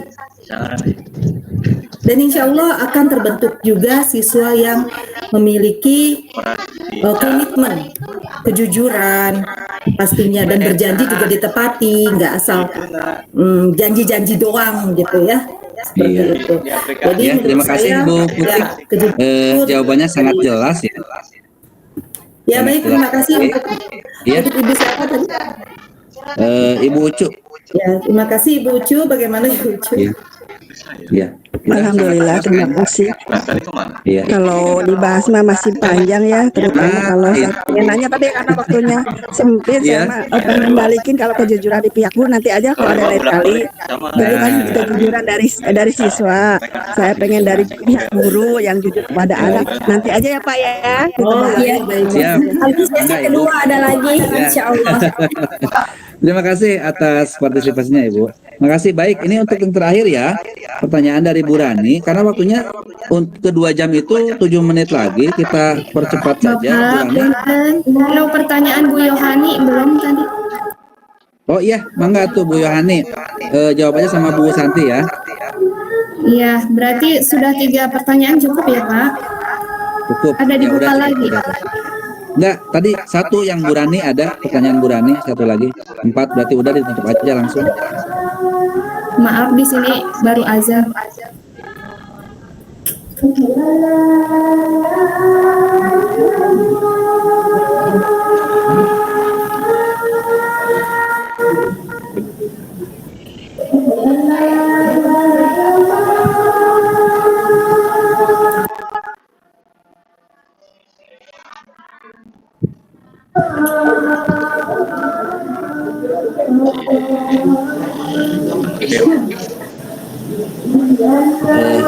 Bu Santi, mungkin gini aja, Bu Yohani kan pertanyaannya di room chat, mungkin jawabannya aja di. Oke, ya siap. Ya. Karena waktu kita nggak boleh lebih dari 2 jam, Bapak Ibu ya. Mohon maaf. Siap, enggak. Ya, bisa Akhirnya nanti dari, di ya. Nah gitu aja. Dari Bu Rani cara menanggapi masalah anak bermasalah, yaitu dengan melaksanakan segitiga restitusi, yaitu proses menciptakan kondisi bagi murid untuk memperbaiki kesalahannya sehingga karakter mereka lebih kuat ketika kembali pada kelompoknya. Nah itu ada nanti segitiga restitusi Bu Rani ya. Di antaranya adalah mana tadi itu? Menstabilkan identitas, validasi tindakan yang salah, dan menanyakan keyakinan. Mungkin itu Bu Rani ya. Mohon maaf sekali karena waktu kita diburu waktu. Mudah-mudahan Bu Rani puas. Kalau tidak nanti insya Allah ada sesi kedua. Insya Allah kapan-kapan Bu Rani ya. Baik, 5 menit lagi ada waktu. Kita tutup saja mungkin acara webinar ini. Terima kasih Bapak Ibu sudah mengikuti dari jam 10 sampai dengan sekarang jam 11.55. Mudah-mudahan mudah-mudahan ilmu apa yang dimanfaatkan pada pelaksanaan webinar ini bisa kita aplikasikan di sekolah masing-masing, sehingga sesuai dengan filosofi Ki Hajar Dewantara kita bisa mendidik peserta didik yang sesuai dengan tujuan pendidikan. Baik, dari saya sebagai pembawa acara ditutupkan sampai di sini, tapi ada pantun dulu buat Bapak Ibu ya. Buat apa jual